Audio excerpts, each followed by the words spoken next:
Welcome back to the Occult Rejects. Tonight we are talking about the divine feminine. But we have to be careful with that phrase because the divine feminine is not just one thing. It is not just goddess worship. It is not just fertility. It is not just sex, motherhood, nature, or moonlight. It is also sovereignty, terror, prophecy, grief, magic, war, kingship, death, healing, initiation, and forbidden knowledge. That is why this subject has always made certain people nervous. When the feminine sacred shows up outside approved religious boundaries, it often gets demonized. The goddess becomes an idol, the priestess becomes dangerous, the healer becomes a witch, the woman with visions becomes accused of deception, possession, or heresy. And to the ignorant, the uninitiated, and the fearful, anything sacred that does not fit inside their narrow theology starts to look satanic. But that reaction says more about fear than truth. Across the ancient world, we find the sacred imagined through feminine forms. Inanna descending into the underworld, Isis gathering the broken body of Osiris, Hathor as music, intoxication, love in the cow-horned sky, Mary as Virgin Mother and Queen of Heaven, Mary Magdalene as witness and teacher, Sophia as wisdom fallen into matter, the Shekinah as indwelling presence, the Black Madonna as dark maternal mystery, and the witch as the demonized remainder of female spiritual power. These figures are not all the same. They do not come from one universal religion, and we do not need to fit them into one story. But they do reveal a pattern. Again and again, human beings have imagined the sacred through the mother, the virgin, the queen, the mourner, the lover, the prophetess, the witch, and wisdom herself. So tonight we are asking what happens when the feminine face of the divine is honored, feared, absorbed, renamed, or driven underground. And why does this sacred keep returning through the body, the womb, the tomb, the moon, the dream, the cave, the crossroads, and the woman who knows too much? And to talk about that topic tonight, we got a whole bunch of us here. And to start that off, we do got Judith DeLune. What is going on, Judith? How are you? I am fine. Thank you for having me. I look forward to this discussion. And everyone else, you can find me normally on X, Spreaker, and on YouTube as the Loon. And I'm glad to see here with the whole glad to be here with the whole gang. Oh yeah, we got a lot of us here tonight. It's gonna be awesome. We got my man Jin the Ninja. What is going on, Friday? How the hell are you? What is up, boss? Mr. 99 or Mr. 93? I guess I didn't. I always like 33, that. 93, 99 now. All right. It always changes. Okay, well, that's good. Go Fine. for You get 69 upgrade. next. Okay, next time. So I'm really excited. I mean, you always email me the invites, and I'm always game to join. But I saw Divine Feminine, and I saw everybody was coming, and I was like, well, this is kind of my wheelhouse a little bit, at least. I mean, I started with you, Nick, discussing the Mahavijays and the Kabbalistic Tree of Life. So, and I also did the Aeon of the Daughter with the Grey Lodge. So, it all kind of makes sense. So, I'm really excited to be here. If people want to check me out, they can go to youtube.com/at Threshold Saints or substack.com/Threshold Saints. You can find all of the Threshold Saints episodes as well as the Grey Lodge. And yeah, we've got Battlestar Galactica coming up on Friday, so everybody can stay tuned for that. And I have multiple episodes of Saints dropping with the people from Apocalypse Confidential, which is a very cool online lit mag. They say is going to be the new Vice. So let's see where it goes. Cool. Thanks, guys. Appreciate it. All right. Sounds nice, man. Good for you. All right. And we got Kyva Rose. What is going on, Kyva? How are you? Hey, good to be here with you all. I'm excited to talk about this topic. Everybody can find me at Kyva Rose on Instagram, YouTube, and Facebook. And you can get a reading if you go to my website at 11kyvarose33.com. Thank you. Oh, thank you for joining us. I appreciate it. And Ethan Indigo. What is going on, sir? How are you? Peace. Most excellent to be here with everyone, especially our divine feminine ladies here. I also have given this a great deal of thought, being masculine or male Claude that I am. So I'm excited to talk about this. Recent articles on Occult Research Institute, or what am I getting wrong? Occult Research Institute. Yeah, you're right. Yeah. Okay, occultresearchinstitute.org, and other articles on geometry of energy, and appreciate everybody and any communication. So feel free to reach out. Thank you very much for making it, Ethan. I was actually hoping very much that you did make it. I actually thought your talk on the, I guess, the feminine with marijuana was actually really interesting. So Yeah, that was hoping one of my yeah, favorite presentations. yeah. So I was hoping you'd kind of bring in mind for that as well on this topic. We got my man Magus. Brandon, what is up? How are you? I am quite swell. Thank you so much there, Ketterl, the Cardinal Electric Head himself. This is going to be fantastic. I'm excited to have this conversation with everyone. Yeah, Nick sends it out and he's all like, should we do this? Are you ready? And can you get here? And I was like, yes, we will make sure we get here, because this is a topic that's fascinating enough, probably at the very heart of a lot of misunderstanding in both the mainframe world and the new agey spiritual nonsensical world. And so for some reason, everybody always wants to tear things apart. And the idea is to put them back together in that sacred marriage. And so I'm very excited. Find me at Magus in the Media, where we break down myth, magic, and the meaning in the stories that you and I love. And I love working with these people right here before you. And let's get it on. Awesome. I'm so happy you made it, for real. Thank you very much, sir. Appreciate it. And we got my man Jules. What is up, Jules? How are you? What is going on, man? Thank you guys for inviting me this evening. It's good to see you all again. Everybody, I'm Jules, host of the Gray Pill Podcast, the Mississippi Mystic, Handsome Hierophant. Got a lot of names. But this episode, I feel, is very important. There's a lot of misinformation, disinformation out there being put out purposefully, I believe, to kind of give the divine feminine a bad name, a bad look, and a lot of other things that come with it. And, besides finding it in these ancient texts and, some of these ancient mysteries, these, certain kind of archetypes that you see throughout time, you're able to witness it in your own life. Like, I look at my wife, I look at my daughter, I look around me at nature, and you can feel that feminine presence there with you. So I think it's important that everyone notices that and they respect it.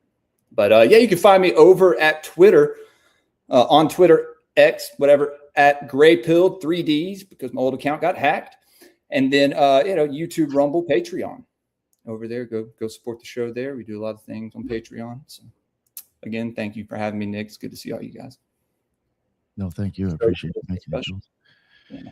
And again, last but not least, we got the Platonic priestess herself. We got Eros. What is going on? How are you? Good to be here with you guys. Thanks for inviting me. I'm so excited to hear everybody's opinions on this topic, because it's quite complicated. I think there's so much to it. So really excited. You can find me on YouTube at Eros Up, or on X at Eros to Ethos. And then I also have a Substack now. Awesome. Good for you. And thank you very much for making it, Eros. I was really hoping I could get all of you women on for this topic, obviously. So I look forward to all of your input. One thing I did want to add, and I think you kind of just really said it right there, Eros. When it comes to the divine feminine, I think that fits just so many things. It could be archetypes. You see it in art. You see it in pop culture. You see it in tarot. You see it in emblems. It can represent so many different things. It could be a symbol for a whole idea of something. And I even do think it's, in some ways, it's even used to show physiology. But I definitely think it is something if you were to sit here and be like, oh, that's satanic, it's like, well, which part?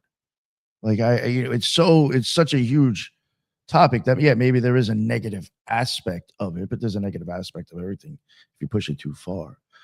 But I do think it's a very detailed thing to try to sum up right away, to say it is a negative thing, when, you could probably spend years really studying it and still not have an idea of what the fuck it really fully is. But hopefully tonight we will get into some of those ideas and some of our experiences with it, or just stuff that we've studied or practiced ourselves. I did want to kind of go around the group and probably, I guess we'll start with Judith. And I kind of wanted to get an idea, I guess, from everybody, what is the divine feminine to them, or how did they incorporate that in their practices, if they did, or to that extent. And Judith, be perfect to ask you, since you're a ceremonial magician as well. Well, actually, it goes further than that. First, the divine feminine to me is the female energy. If I would put a face or a name to it, it would be Mary Magdalene to me, on how she's been treated through the times. And I grew up Catholic, and she was demonized, which is what we're seeing happen with the divine feminine in the popularity. She's being demonized. There's falsehoods going on. I know a lot of people, we were talking earlier, how there are people still shitting on the whole idea of the divine feminine. But if you look at what they did to Mary Magdalene, there are some people out there who consider them Christians who don't realize that even the Catholic Church admitted prior to even my birth that what they lied on her, called her a whore, said she was possessed by 7 demons, which was not true. And the Catholic Church came out and they admitted that. And now the truth is coming out about her, and there's a revelry. And so to me, she is a divine feminine only because she's an archetype for the divine feminine, because she holds the secrets. If you follow Jesus, if you consider yourself a Jesus follower, she holds the secrets. According to the Gospel of Mary, he told her the secrets that we needed to be conveyed. And to avoid that, and which is what I see happening with that energy, to shut her up, basically, even after she was gone, they said lies, so no one wanted to be her. And I take it personally only because, yes, she is a saint of the Catholic faith, but there's a falsehood that was said about her, and what the secrets that she had to share with the world was squashed due to these lies. And the finding of the Gospel of Mary is where this is coming to fruition. It's always been uneven throughout the ages that women were suppressed when it comes to divinity and everything else. And the divine feminine is the opposite of that. She shows that a woman could stand equally with a male, the masculine energy. There is aspects there that needs to be shared, and that's where I find the divine feminine. She holds a secret. She's the saying, behind every good man is a better woman, or something to that effect. And that's how I go about it. I was Wiccan, and we did a lot of goddess worship, and there's a lot of reverence in the feminine energy, and that's where it goes for me. Thank you so much. I appreciate that, Judith. It was great. Jen. What is up, Jen? Can you hear Okay. me? How do I sound? Yes, you sound great. You sound great now. All right, good. Thank you. Appreciate that. You're welcome. Well, I'm gonna riff off Judith because I think Mary Magdalene, when we did the Aeon of the Daughter spaces, I said that she is the Aeon of the Daughter. Like, she is one archetype, one manifestation of the Aeon, and she is a daughter. She's not a mother. And I think this is a very important, like, because I'm an axialist, so maybe I'll start there. So I'm an axialist. So I believe that, like, the cycles come like Yod He Vav He. It's the father, the mother, the son, and the daughter, and then also the fifth, the secret one, the dragon. That this can be, configured in different ways, but this is the general sort of formulation, I think, of Aeonic thinking that transcends, like, the Typhonian OTO, the OTO, and all in chaos magic. I mean, this is the wheel, we'll say. So I think, Mary Magdalene, she holds the crystal vial. What is in the crystal vial? You can say it's the alchemical wedding. You can say it's the panacea for all infirmities of man. You can say it is the truth. That's one way to understand it. You can say it's the alchemical dew, like what you would collect off of a lady's mantle on a Friday, like on a Venus rising, on a sunrise. You go collect the dew, fresh morning dew from the lady's mantle plant, Alchemia mollia, and you use that for all your alchemy. And of course, you can't mention Mary Magdalene without discussing the Bain Marie. So this obviously did not come from Mary Magdalene, but it comes from Mary of Egypt. As Judith said, Mary Magdalene was conflated with various other desert mothers. So a lot of people know about the desert fathers. There's obviously been a huge resurgence in online orthodoxy. So they'll often talk about desert fathers. But in the Catholic Church, there was actually a movement of desert mothers. So people who would leave society and sort of enter into this kind of pseudo-monastic, but very esoteric. This is a very esoteric kind of Christianity. This is not for the normgroids. And I also think that Mary Magdalene corresponds very, very well. People can absolutely dispute this, but for me, the Kabbalah and the sort of archetypal aeonic concept makes sense. She corresponds very well to the Nuria. So the Nuria is the daughter of Noah sometimes. Sometimes she can be a third daughter of Adam and Eve. There are different configurations in the heterodox sort of Gnostic canon. But the Nuria is said to burn down the ark. This is kind of her story, is that this angel called Eleleth appears before her. He is not one of the archangels. And in fact, he suggests that the archangels, interestingly, as David Rankin sort of alluded to, the archangels can function very much as archons. And sometimes they are treated as that in Gnostic literature. So this angel comes before her and says, listen, the archons, they tell you lies, but everything that they say is a lie, but it's not real. It's only in your mind. So the way to break the spell of the archons is to burn it all down. So this is exactly what she does. She takes a bow and arrow, she lights the arrow on fire, and she sets Noah's Ark on fire because it is said that she finds it in deficiency. Obviously, this is a metaphor, but it's an interesting metaphor because it represents a kind of a destruction by fire. So a lot of Kabbalah, especially the Ramic style, like the Hasidic Kabbalah, is very not obsessed, but it's fixated on the idea of destruction by water.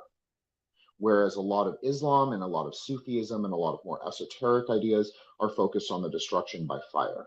But I think this is an interesting idea in Christianity because it becomes a complementary rather than an oppositional polarity. It is the daughter of fire, meaning the daughter of Deborah, with the son of mercy.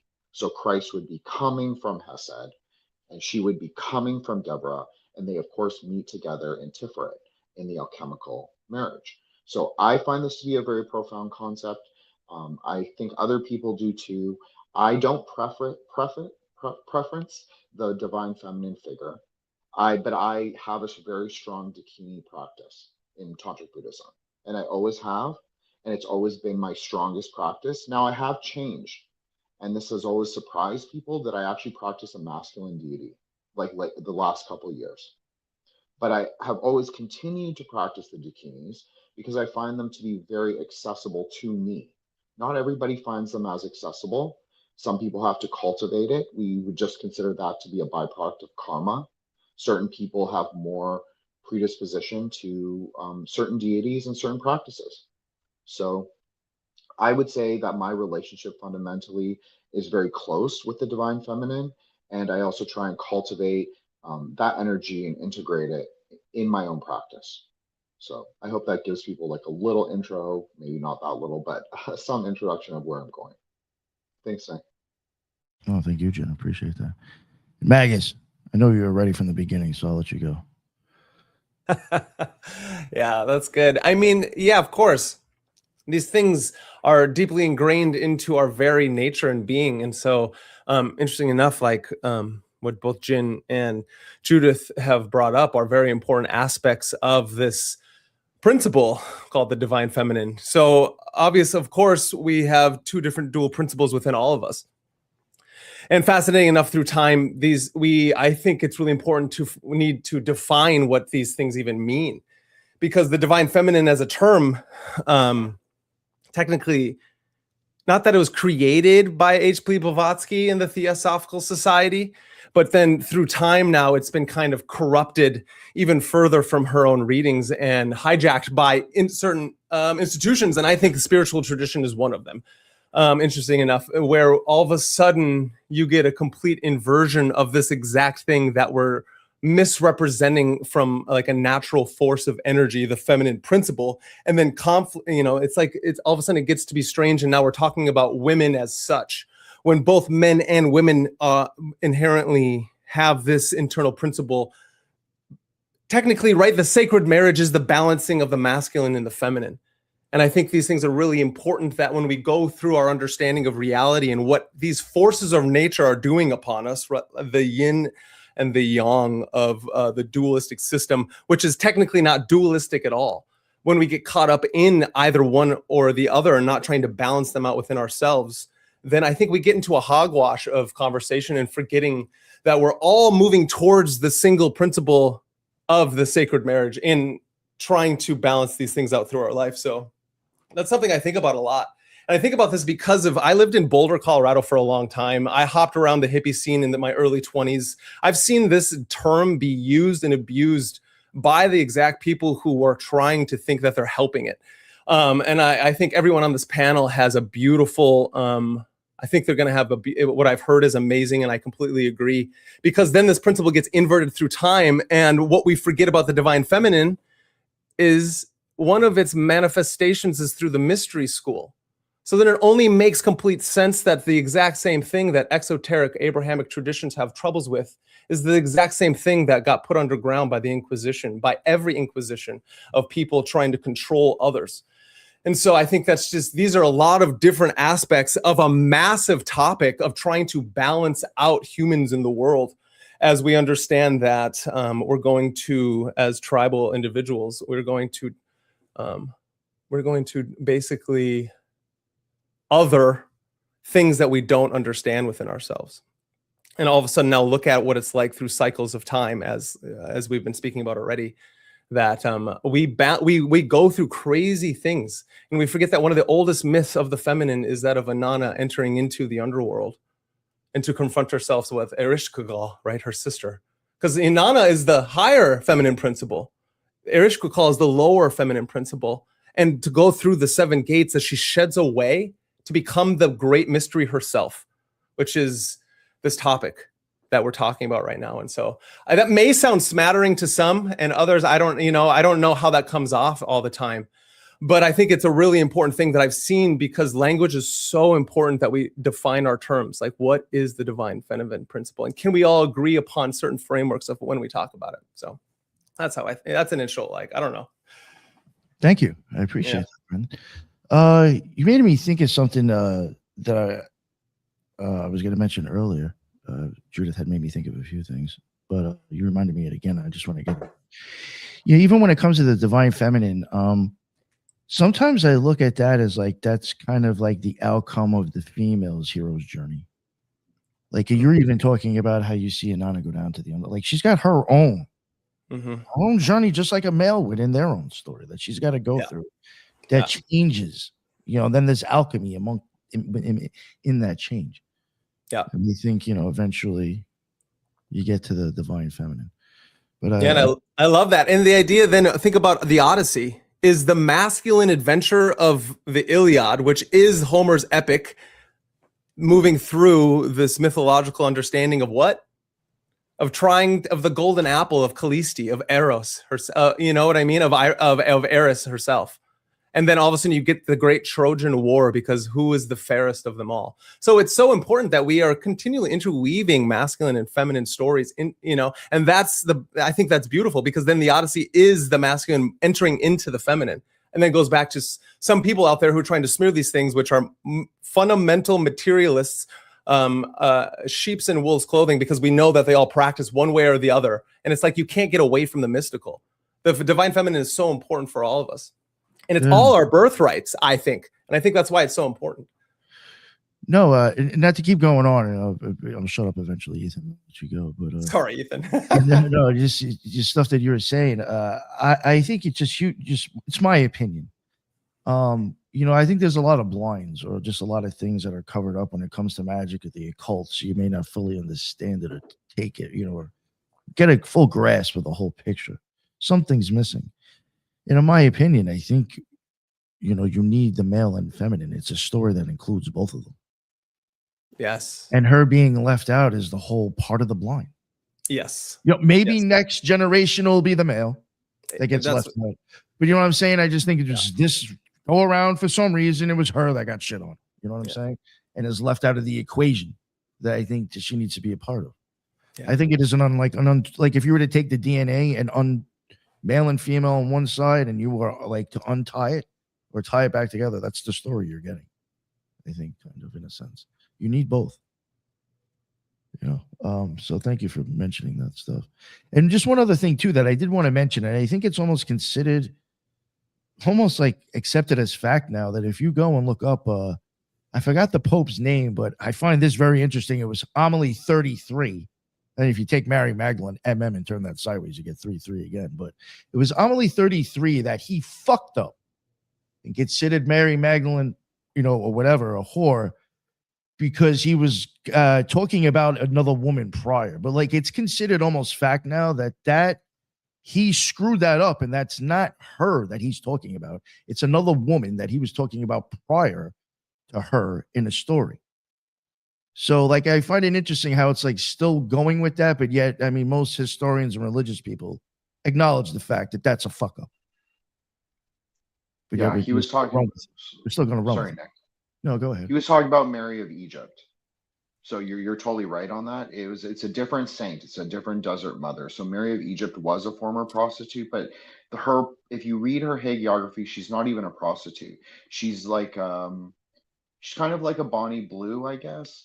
Like, she just really enjoys crazy encounters, and so her story is that she goes and has relationships with like 100 Roman soldiers on this river barge in Egypt, and then she walks away from the experience, and she has some kind of divine revelation.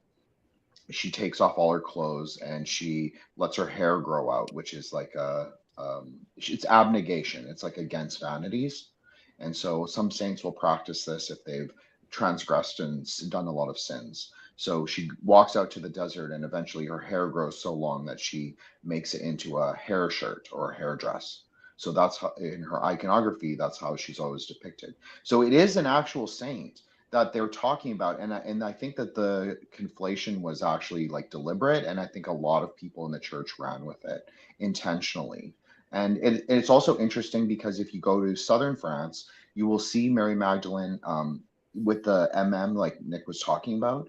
They will sometimes will have the glyph of Virgo, or sometimes will have the glyph of Aquarius pinned or embroidered on Mary Magdalene's dress.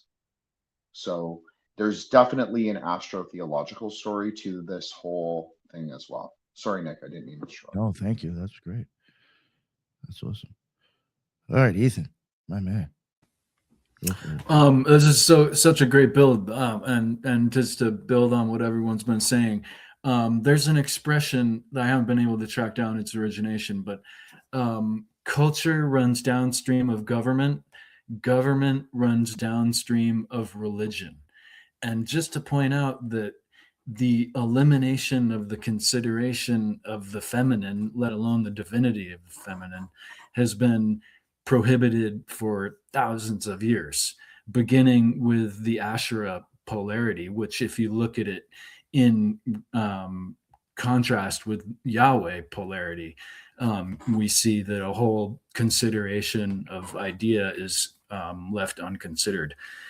I think for me, it's important to consider the universal and the personal divine feminine, in a sense that there's kind of the in the four worlds of the Kabbalah, right? There's the most subtle that is the most effective, and from where the material and so on and so forth originate. And there's this aspect of the feminine, right, that is super in touch with the ethereal and the divine, more than masculine. And there's also the personal operative, the healing and motherly and nursing and so on and so forth. For me, the yin yang does depict this hermetic union that Brandon touched on that kind of causes, stimulates, if you will, so much ascension-minded or parallel ideas in accepting what Jung really proposed, this anima and animus, the feminine within the masculine and the masculine within the feminine, and balancing these two and addressing, any cliques or schisms within the acceptance of these kind of natures, I think, is a big part of developing oneself. So I think we can see that it's been kind of eliminated and prohibited, not only in the Western world, but one of the archetypes that I love is the Tara, or the green Tara specifically. And she is a meditative practitioner and is told by her peers that are all men that, essentially, wow, you're really good at meditation. Too bad you weren't a man, for you might be able to ascend in this lifetime. And she continues to do what she does, and becomes this ascended being, and proves them all wrong, as one of the iterations of the story goes. So I think of Green Tara as a great kind of embodiment of that energy. But that's about all I wanted to say. Well, thank you very much, bud. I really appreciate that. Kaiva. Yeah, Sure. this is a great lead up. So for me, I see the divine feminine more as like a force, like the dark potential of all that is. So when I think of masculine, divine masculine, I think of the single pointed focus, the effort, the light. But when I think of the divine feminine, I think of it more as like the dark potential of all that is, which is why perhaps it is looked down upon, because people are afraid.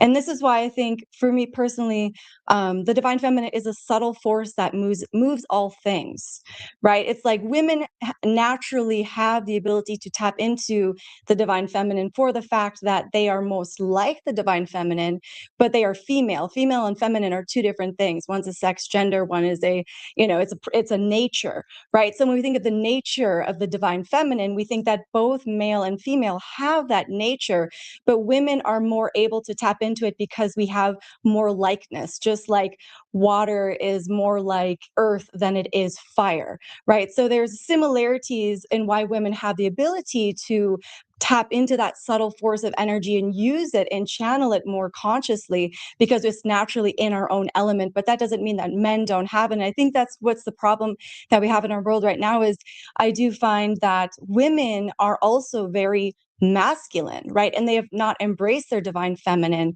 for the fact that we do live in a very single pointed, masculine created world. And I'm not saying that's bad. I think masculine and feminine energy, when in balance, are super essential, because the warrior needs the goddess, and the goddess needs the warrior. So they're both needed. But I definitely think separating the idea, kind of what Brandon said too, like that idea that feminists take the divine feminine and make it their own, right? But then they don't appreciate the divine masculine. And so the question for me is then, so if we can appreciate the divine feminine, because I actually didn't know that Christians don't like the divine feminine. I'm pretty removed from that. So I didn't even know that was a thing that was happening. I've actually only seen the opposite, which is like the new agey, only embracing the divine feminine and really pumping that up, which I think there's a balance, right? Because if you pump it up too much, that you're not appreciating the masculine energy. And I think we all have both forces inside of us. And so it's super essential to not deny a part of yourself. And so, yeah, I think the divine feminine at its core is Tiamat, right? It is the dark potential of all that is. It is the universe. And the masculine force is the light that makes things appear. And yeah, the darkness of all that is scary, right? It's like, when you reach into that abyss, what are you going to pull out? And do you have the ability to hold it and contain it? Women maybe have more of ability to do that. And that's why the divine feminine is more familiar, and there's more, seers and psychics that tend to be women. But yeah, that's kind of what I've contemplated and thought about in my own mind. So thank you. That was great. Thank you very much. I appreciate that. Good. Eros. What about you, Eros? All right, I'm gonna try to be ambitious here. Um, when I think of the divine feminine, I always I guess, compare it to its counterpart, right? So I think of the sun and the moon, and how, yeah, like Kaiva said, the sun, the masculine, is that structuring light, right? And it reflects off of the moon and comes into form. And so then with like solar and lunar work, you have, because the feminine to me is like matter of the soul and of karma and the subconscious, whereas the masculine is like the ego and the spirit.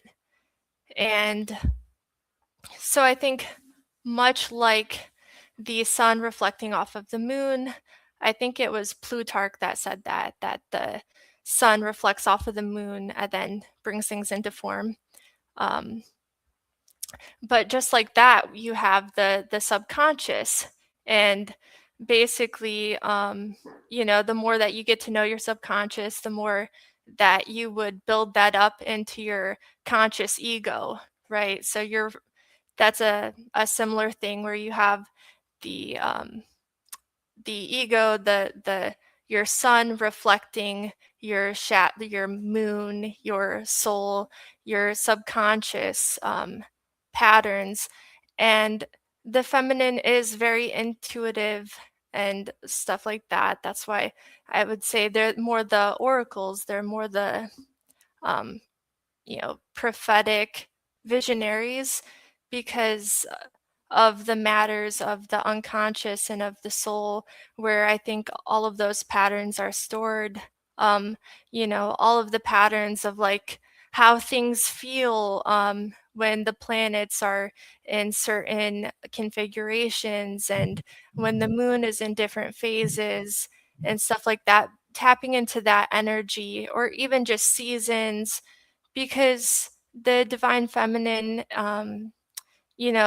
we can't neglect Gaia here. I think that's a huge part of the divine feminine is, bestial nature to a sense, because that is the substrate of which sense and all animal forms and all things of sense are born, is this, um, you know, physical substrate that does lead to some bestial things. But you also have the moon, which is the regulator of that, right? And so you have hormonal cycles, and you have tides and stuff like that. And I guess the last thing I'll mention, well, okay, I have two more things. And so with the moon also, you have memory, right? So Cancer is the historian. The feminine holds on to um, memory and onto karma. Those belong to the moon. Um, so that's another important divine feminine thing. And then the last would be like meaning making. Women are very relational, and everything is relational. Everything that exists is relational, because you have differences in potential. For anything to have meaning, you have the two things and how they're related to each other. And so they also kind of rule over meaning, which is a big part of Isis, right? She takes the fragments of Osiris and she makes them into a new thing. And as the universe kind of fragments and we get new things and it's expanding, um, you know, it's the feminine that kind of lives in that liminal space where the new pieces, we find meaning for it. I like that. They made me think about our wings for some reason. The symbolism of our wings, a bunch of feathers coming together to become part of one thing. Thank you, Jules. What is up? What's going on? You are muted, sir. Yeah, of course I There am. you go. Yeah, man. So what everyone just said, I think everyone's spot on, especially with the moon, because in northern mythologies, you know, you have the moon god, Mani or Mani, who manages basically the moon, but then the energy, the personification of night is not, right? Or Nuit. So this is the energy, just like the sun goddess, Suna or Sol, you know, Balder is that personification of their energy. So it's like you have to have, if you're going to have the masculine, you have to have the feminine. If not, it's out of natural order. And I don't believe it's of what someone would call God, or, we come from a woman. We live on a planet that is feminine. You know, and our job, and this is another archetype that has been hijacked besides the divine feminine, is the green man archetype, being the masculine form of nature, right? And spreading the seed throughout nature to make it blossom and bloom. And, this does go all the way back, and Isis being the mother of the mysteries. And, there's some myths that she buried Osiris in an oak tree. Some gods of the morning wood lore there, but, it goes, and I'll speak on some northern mythology.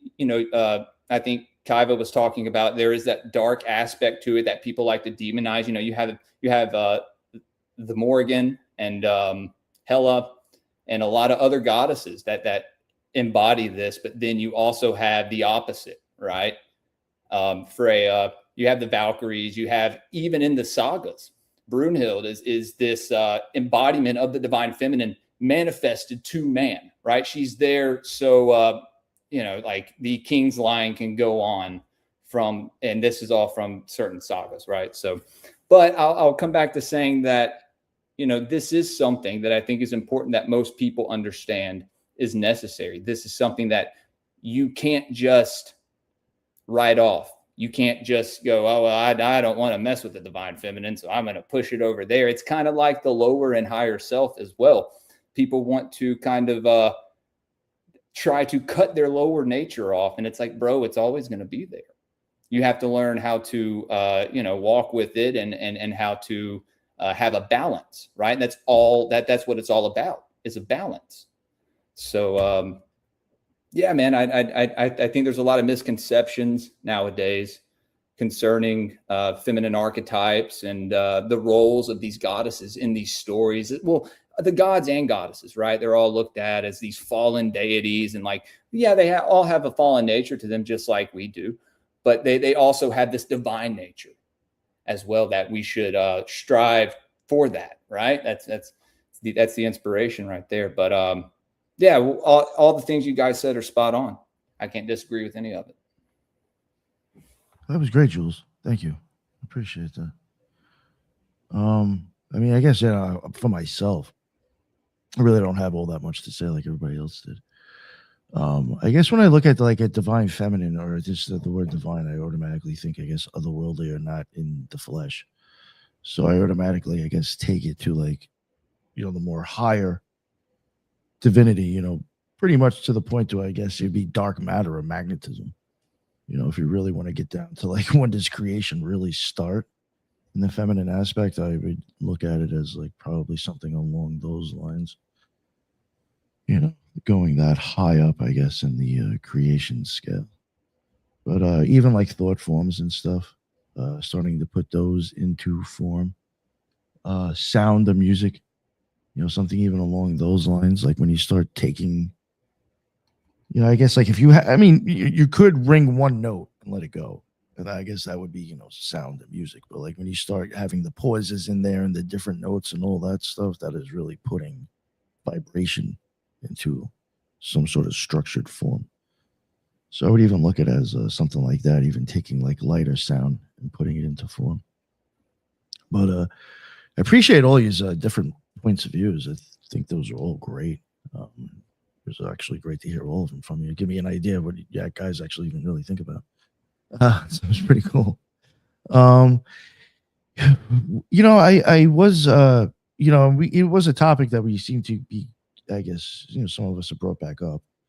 And I think it is quite obvious the divine feminine, or even I guess the idea, if some sort of idea like that, can be looked at as a very negative reason. I do understand that, we had mentioned earlier, you could take the Morrigan or other people, Kali. They could be looked at as, not that positive. But I mean, I guess maybe because of the way I look at it, chaos, regardless, is going to happen when you change something. Regardless if there's a change, like if I stop smoking Newports and go to Marlboro, that's chaos. Technically, doesn't mean somebody actually got killed. Holly didn't have to kill anybody, but she might have been representative in that decision to make that change. That's another something goddess as silly right as that, So, my heart, as crazy as this sounds, I think my heart deciding to pump one way and go the other way. It's never doing the same thing at once. It's just in constant chaos. Well, that chaos I need, or I stop fucking breathing. My lungs blowing out one way and then deciding to suck in and not continue blowing, which you can't do. That is chaos. It is switching up. It might sound a little crazy, but I do even think, stuff like that. So you do need that, I think, in some ways. I actually think our body is in constant chaos. There's cells being created and dying at the same time. I mean, just existence, I think, is chaos. But so I even in that sense, what I'm trying to get at as I'm babbling is that I don't think automatically is always negative.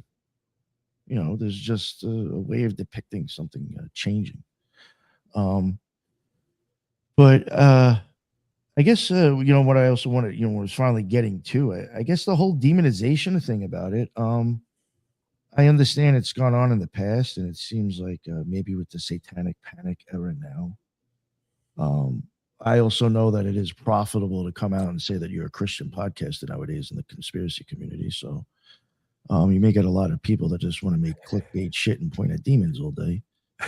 So it may be a topic that you'll end up covering, because somebody else that did it a few weeks ago seemed to get some clicks too. But I just don't understand.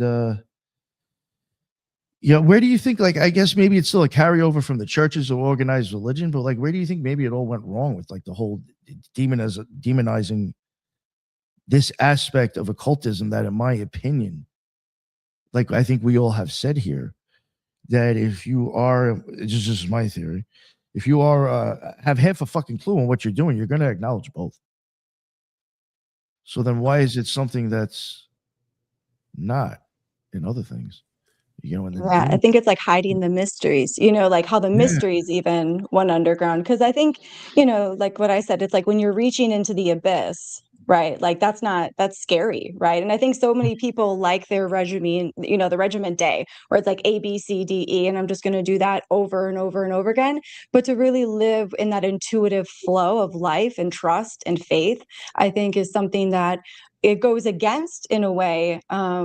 And I have nothing against Christianity or any church things, but maybe it goes against the church in that way, where it's like, no, you must come to us to receive your divinity, or to receive your confidence, or to receive your, something along those lines. Because I think there is something along that, where people that tend to be okay with the divine feminine, I think, are ones that are okay to just flow in life and to have faith and trust, and to know that they are doing exactly what they need to do, and they don't have to like question everything.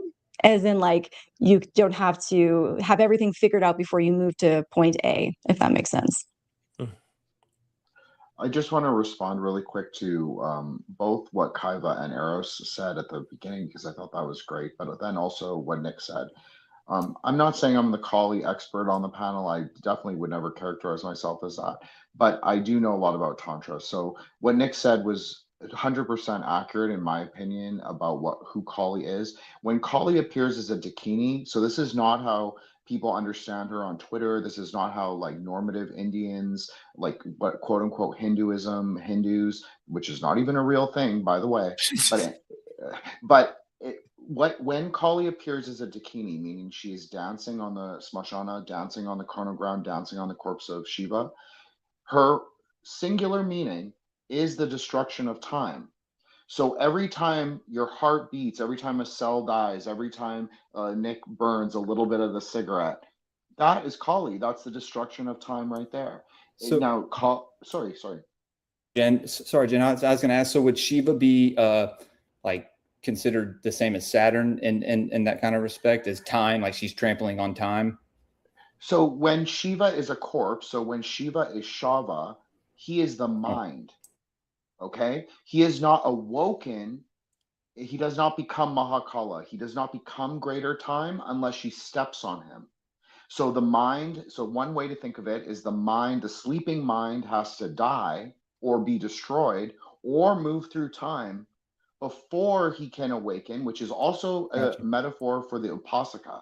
So the person performing the mantra for Kali, they also are Bhairava, or they also are Mahakala in one way of thinking, which is Shiva, but it's not really Shiva. Shiva really is just the mind. It's the perceiving mind of all creation, but he can't perceive because he's asleep. So when she steps on him, then he comes into being. And so this is another interesting thing. In Tantra, the feminine force is always considered to be the force of God. It's always a complement. So in Buddhism, we extend this out, obviously Tantric Buddhism, to be the breath, the prana paramita, the perfection of wisdom. This is also can mean the breath. So when God is breathing and he's in like his meditative state. So take Shiva, for example. That's just an example. Yes, he does exist in Buddhism, but it's understood more ontologically. He's not a god like Nick was talking about. It's not like a deity. It's not like a deity sitting in heaven. It's a higher force. It's a higher principle. So when he is doing his meditation, every time he is inhaling and exhaling, the Shakti, his wife, takes immanence in the world. Now, this is a more Indian tantric thing. This is not necessarily a Buddhist tantric way to understand their configuration, but it can be. So it's a really good way to explain to people that Shiva is really God. He's like an Ein Sof Or. Like he's way out of our timeline, our like existence continuum, whatever it is. And in Tantra, it is the feminine divine force that falls, just like the Gnostic story. It's exactly the same. Even in Buddhism, the original Buddha and his consort are in the cave with turquoise walls and lapis lazuli and the sand made of diamonds. And she looks outside the cave at the flashing light, which is the sun, and she falls down because she hears the cries, just like Ethan was talking about with Green Tara. You can also say it's Green Tara. She hears the cries of humanity. She hears the cries of samsara. So she temporarily stops. You could say that they stop breathing. She turns over her left shoulder, looks out the cave, and she falls all the way down, just like the Gnostic story, again, like through the pleroma. So then she has to re-arise. So when she falls onto earth, she doesn't remember her name, just like Sophia. But she also becomes the birthing grandmother, the Barbello, this kind of Tiamat. That's one way to describe it. Very similar to Ninmah in the Sumerian stories, dude. Like when Enlil, the sky god, decided in the ancient flood myth to flood the earth, she wept for humanity. And then she came back as this kind of grandmother figure, this you could say crone archetype, right? That lived in the mountains. And then she was known as Ninhursag. And so, no, you're right, Jules. Like, look, this is my proposition. I personally believe that Vajrayana Buddhism, in particular, is the continuation of the story. But instead of looking at it as a cosmology, meaning that the deities are real, it looks at it, Buddhism looks at the multiverse as an ontology, meaning that the deities exist at stages of consciousness. So when she is at the ferocious grandmother who has given birth to the blood ocean, given birth to the world of samsara, she is not the same consciousness as when she is depicted as a higher Buddha, as when she is Green Tara. Green Tara knows who she is. Green Tara knows her own name, and Green Tara also recognizes her own potential. And this is even part of her, how it's explained in even outer, very exoteric Tantra. She is Lambodara, pregnant. She is pregnant with potential, meaning pregnant to give birth to the waters of the world. She can restart, she can revive, and she can also rectify the three worlds. That's how it's understood. With her tears or with her pregnant waters, whatever you want to describe it as. So she becomes like an axial figure, in particular Tara. And so I think Tara, which just means star, is actually related to Ishtar, Inanna, all of them, but it's just understood differently. And really, no tantric who's hearing this, like tantric Buddhist who's hearing me say this, would really find this crazy, because a lot of Tibetans also believe this. Like, they just look at it as a axial story, that the story is always continuing. The more information that we get about exactly, the more information. And green is the color of air. Green is also related to Jupiter. Green is also related to, you could say, the liberation.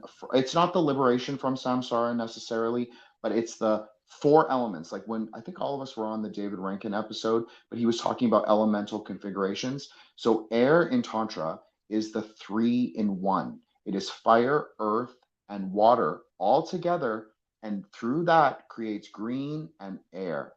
So like the Northern Lights, that's a great, I think Kaiba and I even spoke about this on her episode on Threshold Saints, but you can liken it to the Northern Lights. If you've ever seen a picture of the Northern Lights, they're green and it expands into the air and it's surrounded by a pink halo. So this is really important in terms of like aeonic thinking, green and pink, where we're going, what elements are really important in terms of green and pink. It's fire and air. So again, I believe that there is an interrelationship between what we're calling magic, what we're calling this like primordial religion, and also what I would call the Kabbalistic tree. I think it's all interrelated, and I would say Tara is at Hesed. And I've said this many times, Jules. I'm not just like saying it for for you or for you guys or the episode here. I've said it many times. So this is my proposition. People don't have to agree, but for me, it makes a lot of sense. Sorry, I didn't mean to go on for that long. No, you're great.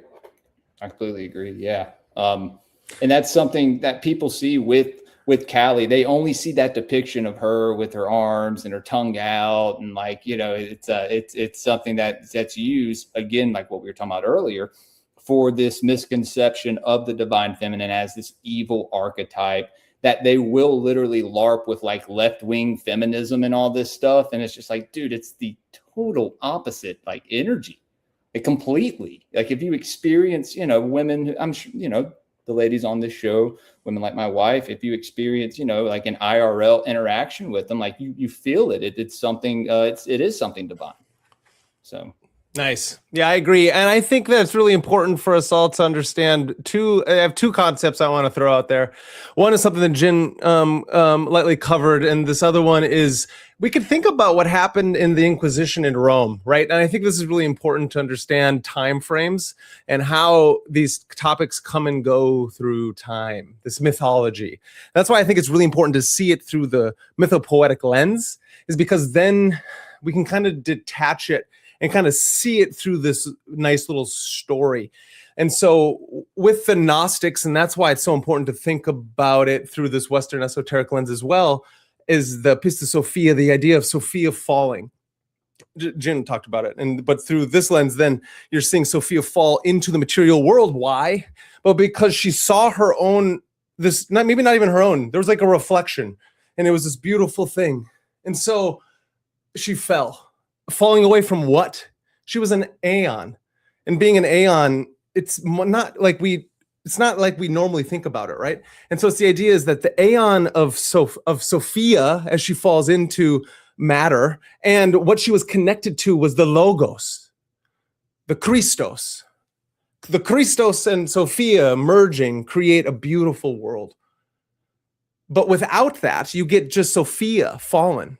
This is pre-Eve. This is pre the world coming into being, because in that one we get Jehovah and Yahweh, these different figures, and these stories representing how you see concepts and forces through time, and then interopolate that to what happened during the Inquisition and with Rome.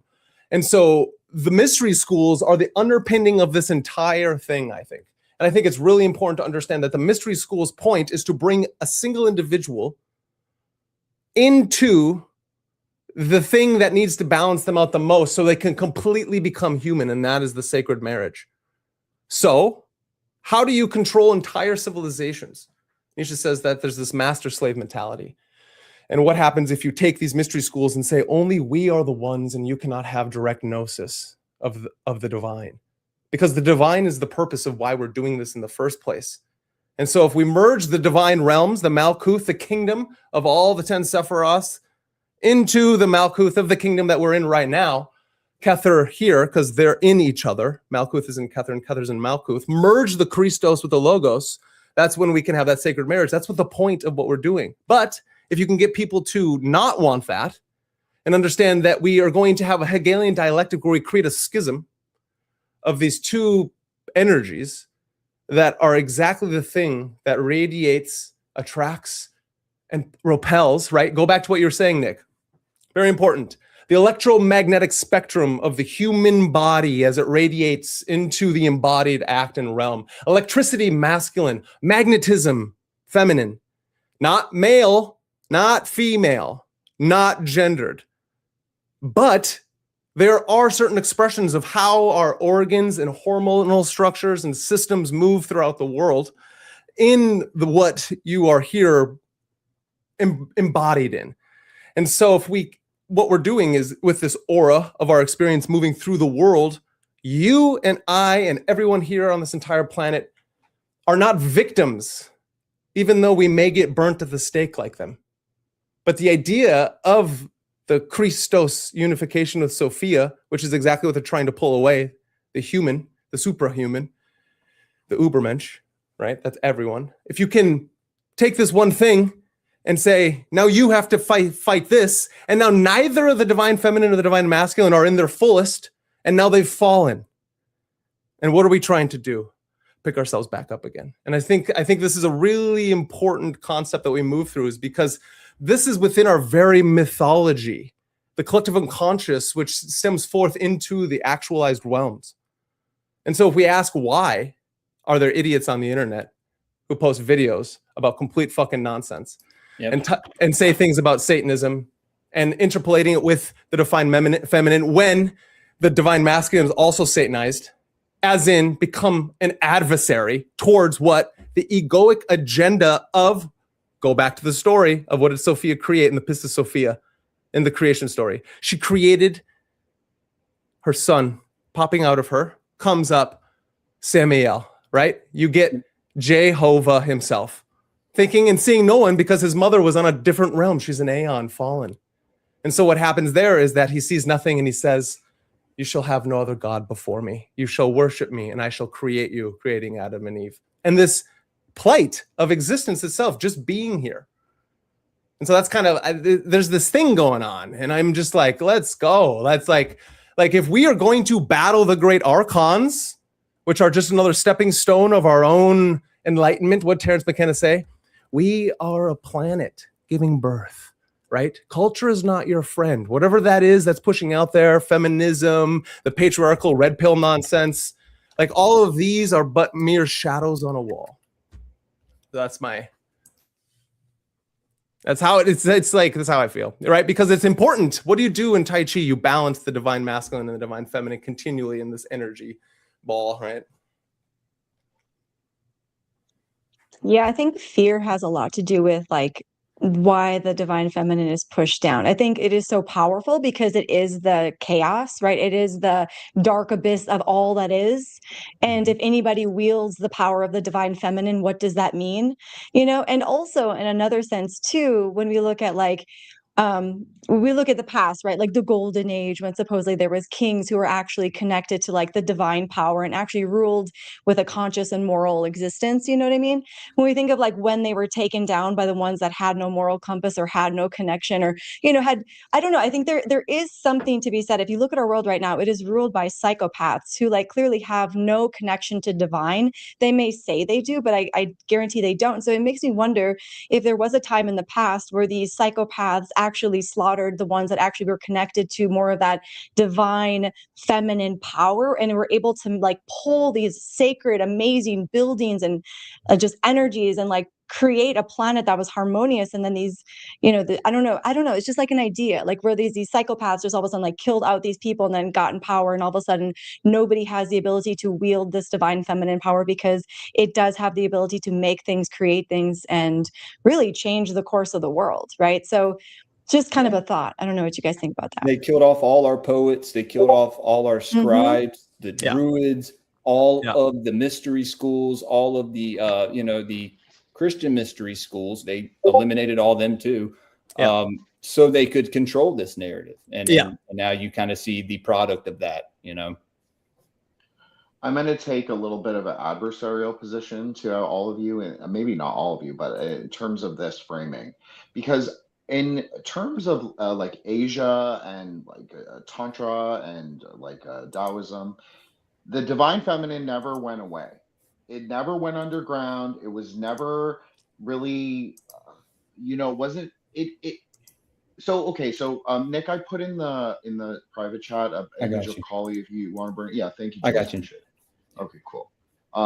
So basically, Kali is a transgressive figure because she's antinomian to the Brahminical order.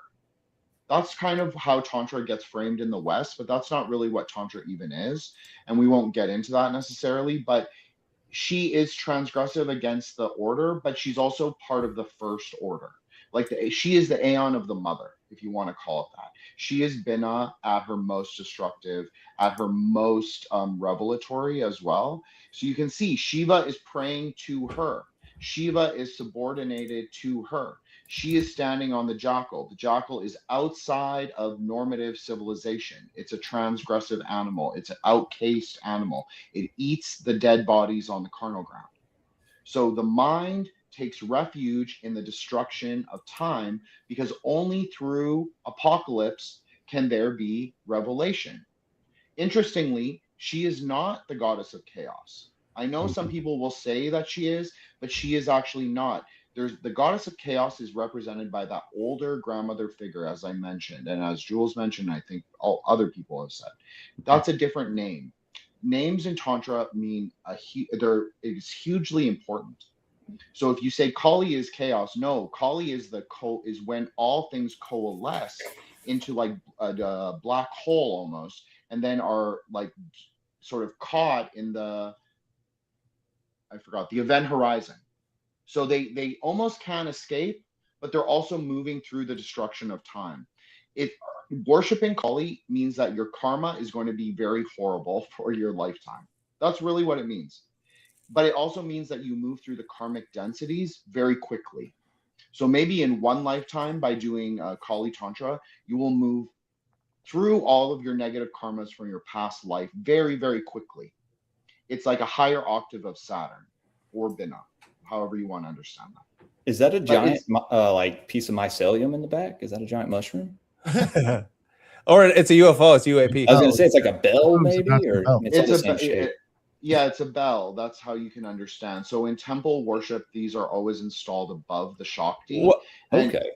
And usually they have a yantra with 64 triangles within it's like the Dharmadaya. It's like what people call the Star of Remphan. We were talking about another podcast, which is just a union of the divine feminine and masculine. Correct. You're talking about Star of David. Yeah, that's exactly. It's not the Star of David. It's the Dharmadaya. Yeah. Names are names. Yeah. Right. So Kali is but one order. So I think the divine feminine takes on different roles. Like she takes on this transgressive, anti-Brahminical, anti-Vedic, sort of normative Puranic Hinduism. She takes on this like sorcerer's path, but she's only one goddess, and there are 64 goddesses, just like 64 angles in the yantra. So the sort of focus gets placed on the dark goddesses, but it's really interesting because in Tantra, she is the prime mover, meaning that the destruction of time is what moves time along, but she is not first cause. First cause is actually green Tara. The perception of the worlds, Hasidic, like looking at yourself in the great ocean of samsara, recognizing who you are, that true perception that happens, that is what the first or that is what the first cause. That's first cause of how the world becomes How is created and that? How is destroyed. that different than what we were talking about? I'd love just so people can understand the Well, I connection don't to agree with Kali. your okay. Well, I don't agree with your Kabbalah number one, Brandon, but that's another totally other issue. It's but secondly, it's different because I don't think that the divine feminine went underground in at least in the Asian sort of like the Eastern thought. I think that it when you have a predominance of certain transgressive forms of worship, like say Kali or say Durga, which is the more normative Hinduism version, it's blood sacrifice. It is a lot more tribalistic. It's a lot more ethnocentric, and it's a lot more oriented to the village and to the region. It is not necessarily made for the world in 2026 when we have social media, because people tend to go tribalistic. They tend to believe that their subgroup is elevated or oppressed, which are both just those are just dialectics of the same thing, whether you take the ethno-narcissistic position or the subaltern position. So what I'm saying, Yeah, Brandon, I wasn't necessarily saying that maybe in the East it disappeared. I just think it's an interesting concept to think about how when you absolutely. had all these cultures, let's just talk about Japan though. I mean, they have an emperor who is like the Sun King. You know what I mean? So I mean, if we're going to talk about divine feminine in like the East, we can't ignore Japan, China, all these places that didn't necessarily have a divine feminine that was totally represented, did they? I mean, so you're even in your own example, Kaiva, the sun goddess is a goddess and she's Amaterasu, and that is the divine ancestor of the Japanese royal family. So they're Right. claiming matrilineal descent from a goddess, not a god. So it's very different than like the UK and the English sort Hmm. of divine lineage, right? And then in China, you do have these like the divine feminine is Guanyin is probably the most important Chinese Mahayana goddess, who is also likened to Tara. Like they're equivalent figures. They may not be exactly the same, but they're equivalent. Hmm. What I'm just saying is that you have different countries running on different time scales, different Right. civilizational models. You are in different aeons, perhaps just speculatively. I, And I so would say just for me to butt in real quick, I would say I do think the demonization is just coming highly from the Abrahamic religions. I mean, we could just maybe all wrap it up and get to that. I think we could all agree on that, probably. Definitely. Yeah. Yeah, I would say so for sure. Yeah. Which is, well, yeah, because I understand even like what Jim was saying. Something that I've even covered in, I think it was either in the eclipse or the moon kings. There are some beliefs where the moon is male and the sun is female. So, I could see what I do see what he's getting at too. That even in other belief systems, I mean, the female is kind of or just as venerated, if not higher, than male. And I do think it is just highly though coming from the Abrahamic religions that is seriously shitting on the divine feminine. One thing I have thought about, and this was an idea that I wanted to kick around. And I have to say, I do owe this to Danielle Lane when we had her on Brandon recently. She had brought something up that I ended up looking into, and I'm actually editing it now as like an episode that I did. She sent me down a rabbit hole right after that show. The whole idea of the Virgin Mary, that actually is not an original idea from Christianity. And if you look even at her story, when I started looking at her story, Joseph was basically that chick's handler because she wanted to go into a situation to where you were going to choose not to have sex, not to get into a relationship, and learn religion. And he was supposed to be there to make sure all this shit went okay. He actually was, they were put together. Where did you read that? I could send you the books. Yeah, I would love to. Yeah, I would love to. Like, who's like interpreting the story that way? Because that's a fascinating interpretation. And she did this. Now, this is where I want to go, though. When you look at all these other cultures, a lot of cultures would look at the Virgin. There were so many other cultures that celebrated the Virgin. The reason they were celebrating the Virgin is because they knew at some point your body's just going to change. You're going to have sex or you're going to get into a relationship and your life is just going to change. That's going to be a changing point in your life that just happens. And you're not going to be the same person anymore. Mary chose not to do that. That's really the only difference. That's like the difference in these stories. Is that's the slight difference. But yet, if you start to even want to go back and look at exactly what the word virgin even meant, that does not mean that Mary was not getting laid. I'm just going to keep it real. It just means that she wasn't married. It had nothing to do with sex. So I think this whole misunderstanding, and I do think that the fact that you have, because in my opinion, it is Catholics, but mainly Christians, with the satanic panic and the stuff with the divine. I often wonder, is it their little tweak to the original idea of the Virgin and the celebration of it and this and that, of her choosing to be abstinent now? Like now it's just like you have to be totally abstinent of sex. Or, you can't be a chick that likes to fuck. You can't show sexualism. Well, they push that with you're OnlyFans, right? So it's like over sexualized. Yeah, no, I feel like it's like unless you wear a chastity belt as a female figure, you're satanic. Yeah. I mean, yeah, right. I mean, the idea of over literalizing things, right? One either. I needed a chastity belt when I was a young man. I'll take that. Either. Sorry, guys. It's hilarious. I think there's another. I mean, it goes back to the whole thing of like mistaking esoteric symbolism and allegory for fact that she was actually a virgin or she was of pure and chasted state to have to give birth to the Christos, right? It's a similar thing, Krishna, and like there's so many different. She went and studied and shit. She was. I love that. I love that. Yeah, being a high priestess. Some say that she was the daughter of David, of the Davidic line itself. That's another interpretation of Mary giving birth to Christ, and why he would be of divine orientation. Fascinating enough. But I've often covering that.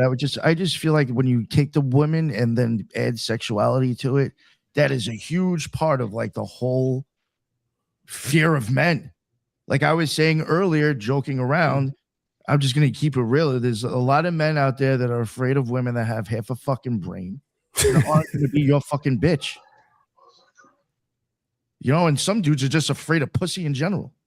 Let's just keep it real. So it's like you just have a thing against groipers. Is that what?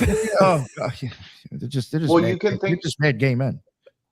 Well, you can think of it, Nick, in a Kabbalistic way, is that the church tried to marry the sort of Platonic Trinity, like the idea of the Platonic Trinity, and they tried to fit the characters into Yod He Vav He, skipping the daughter. So they had to make Mary, who is both a mother and a daughter, so Bina Malkuth connection. They put those archetypes into one figure. Now this definitely is not necessarily incorrect from like a Kabbalistic perspective. Like it actually makes sense to me why you would do it. Like there's a logic to it. I'm not saying I agree with it. I don't agree with it, but I'm just saying I do understand it. So if you're interested in like the paradox of numbers and your 3 is sort of like your base form, I mean, like Eros will have a lot more to say about this than me. Like I know nothing about this. I can just talk about it from Kabbalah and from Buddhism. Like that's it. But I'm just saying that I do understand like where they were coming from it. I just think that it creates like a duality, which is that, and Kabbalah does this too. It reinforces the idea of the mother at Bina and the maiden at Malkuth. But I actually, in my own experiences with the Sephirah, that is just not the case. I believe that all the Sephirah have both a masculine and a feminine polarity. I don't think it's just I think the Sephirah are largely a negative space. I think they are more like self-combusting stars rather than like how people conceptualize them as more dense, like more planetary. I actually think the planets, as I've said many times, are the outer density or the matter or the klipa, which is not necessarily bad. And I don't even think that I think what gender we ascribe to the klipa doesn't actually really matter. because I think that the true core is non-dual. It's like that diamond thunder, that lightning layer is in the 5th density. And that is what matters, which is non-dual. So it doesn't even really matter like the natures we ascribe. It's more the archetypes or the kinds of ways we recognize the iconography as we travel through the experience. That's just my opinion.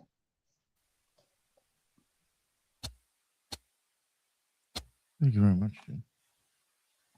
Anybody else have anything they wanted to add? Well, actually, I have a question for Jen. Off of what you just said. So if we look at it as the archetype in that viewpoint, that means the pushback on the divine feminine and this demonization of it is basically, it's an archetype that the majority is just unwilling to accept at this point then. She has to take on the role of the adversary in certain aeons, if you want to think of it very axially. Like if we are moving in an aeonic cycle and there are certain 3 aeons, this is a more Gnostic conceptualization, but I like it.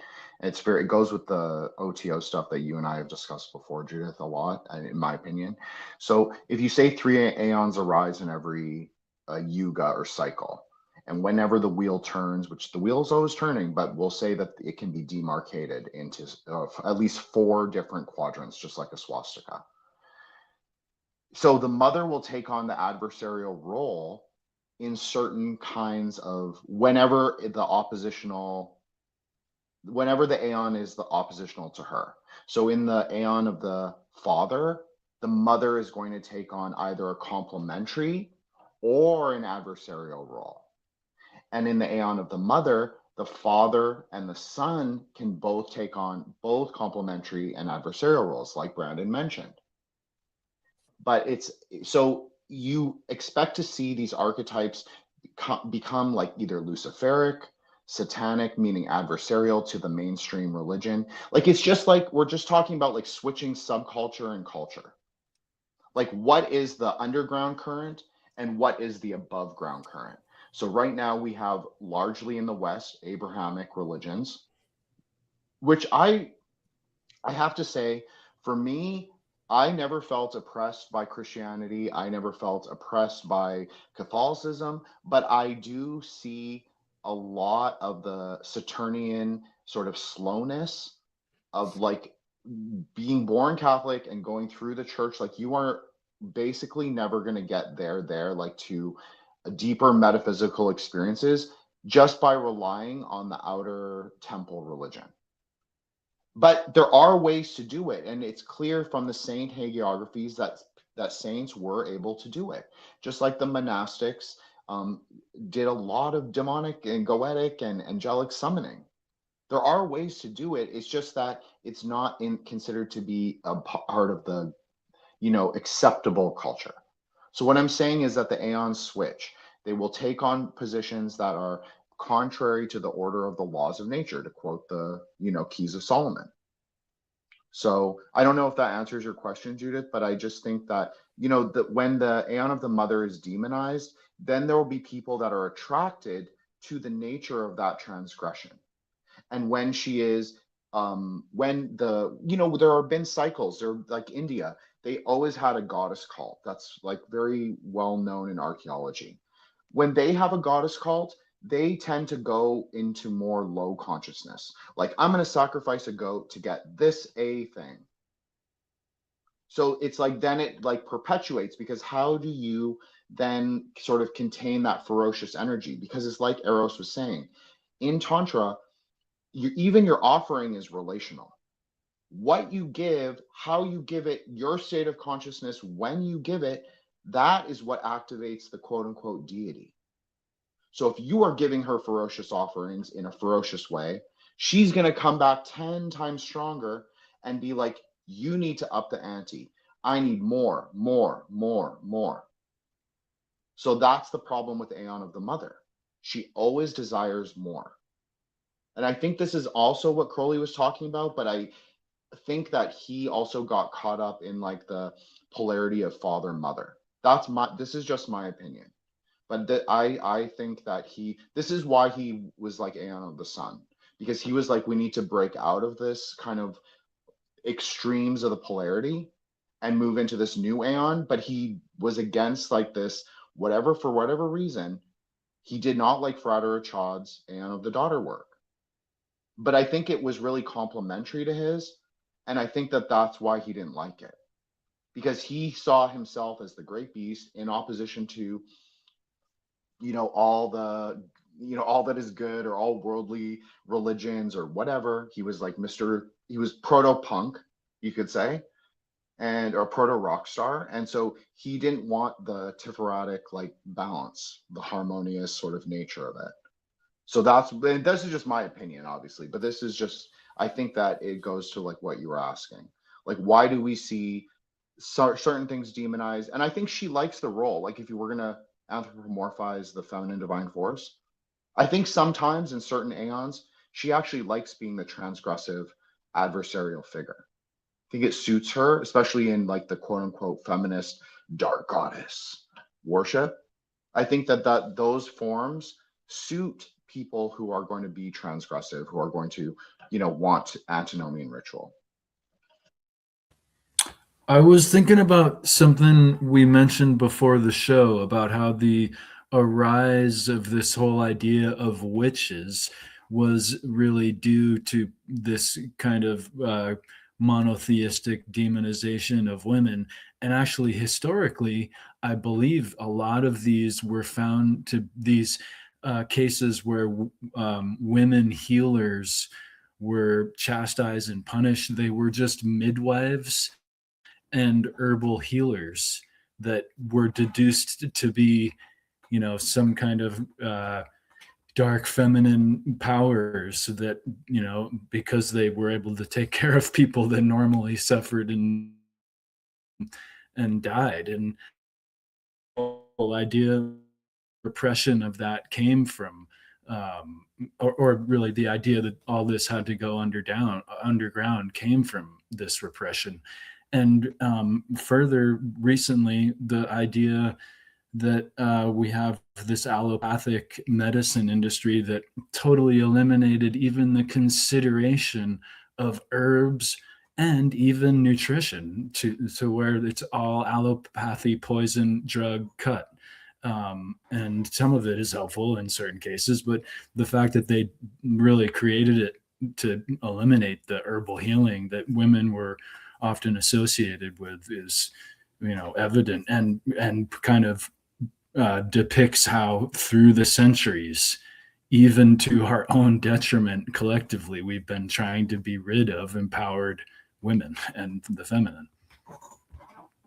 Yeah, I agree with that. And it's also like if you look at just I always like to think of it like the devil is present at all times, right? And what better way to cage people than to separate their identity, right? Than to convince them, because it does just come down to people are just convincing other people, right? Like the whole medicine thing, like, oh, they're all witches, let's all kill them. So it's kind of just wild that the sovereignty of so many people was taken because they were unwilling to follow their intuition, which is that divine feminine force, right? So instead of following their intuition and being like, wait a second, that woman saved my life with that medicine, instead they're like, no, that dude and that other person say that they're the witch and we should just off with their head, right? So it's like this convincing of people to go against their own sovereignty is such a wild concept that it does show you like the suppression of the divine feminine, just letting it be the intuition, right? The intuitive power to like question, why would we do that? First off, why would we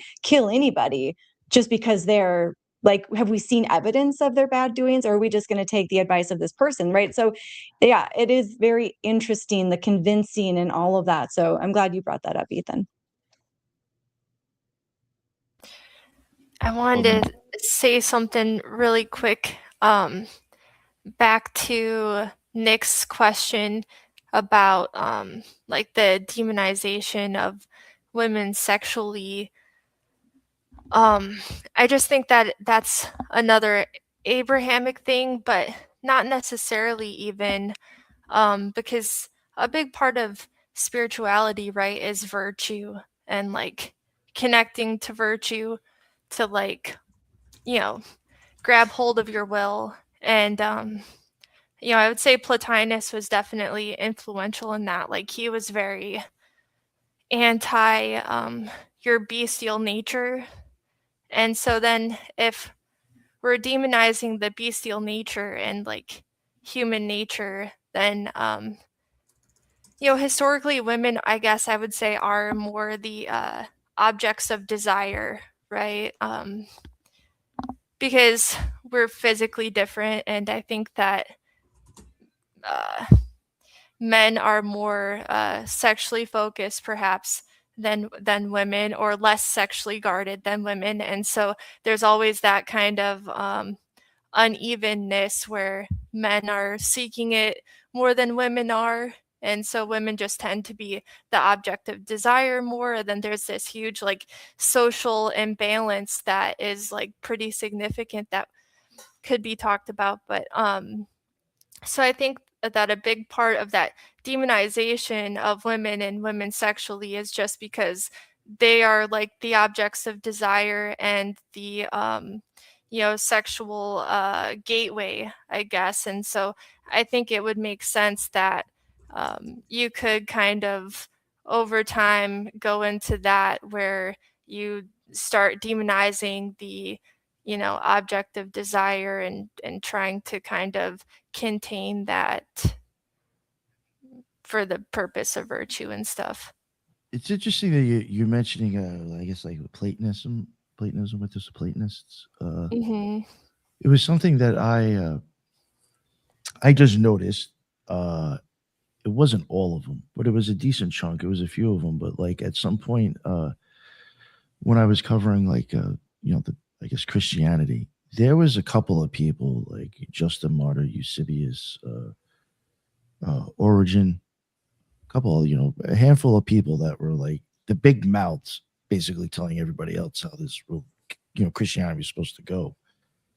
And a good handful of them were Platonists. And the reason they were running their mouths was because of the Gnostics.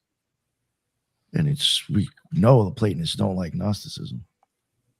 So I even wonder, like, if even the insertion of as much as I'm a fan of Platonism, the insertion of Platonism has even something to do with shaping that type of idea.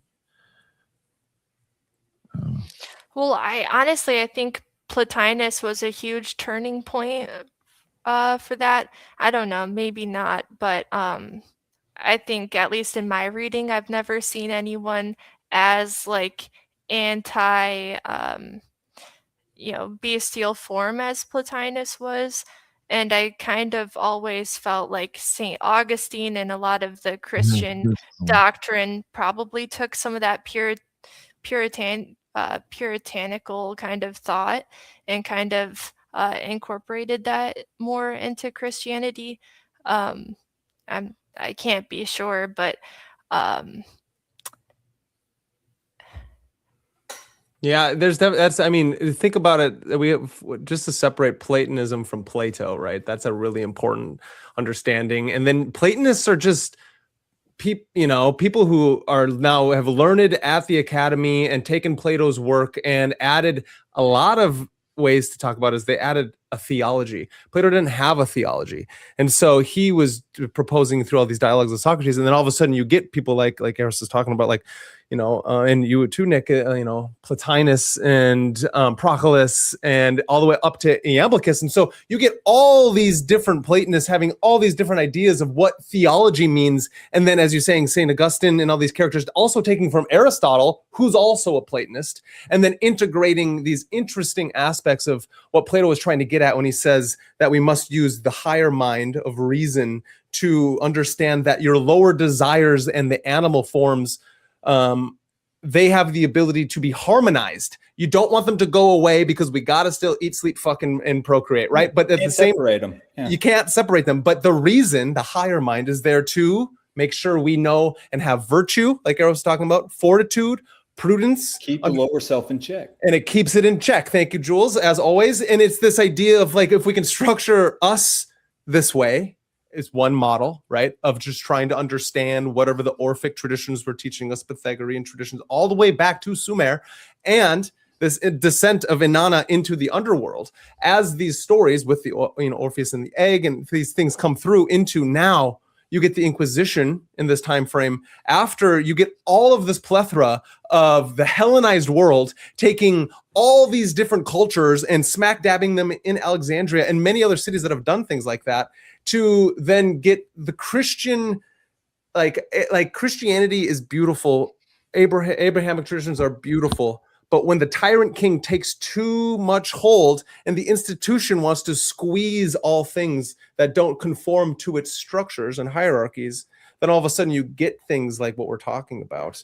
And this really strange thing about like the Gnostics only thinking that all materiality is evil, right? When some thought that, but that wasn't all of them. Iamblichus definitely, was a Platonist, also a Gnostic in his own way of trying to make this ascent. So I feel like a lot of this is a mistaking the map for the territory and not understanding a lot of these things. And then I think it's really important to go into why, Nick, like I think you are having this thing kind of come together is because of in the mainstream exoteric nonsensical idiots out there who have no fucking understanding of hide from tail. I don't know. There's like a saying, but like it's like these individuals are talking nonsense because they don't even know how to read books.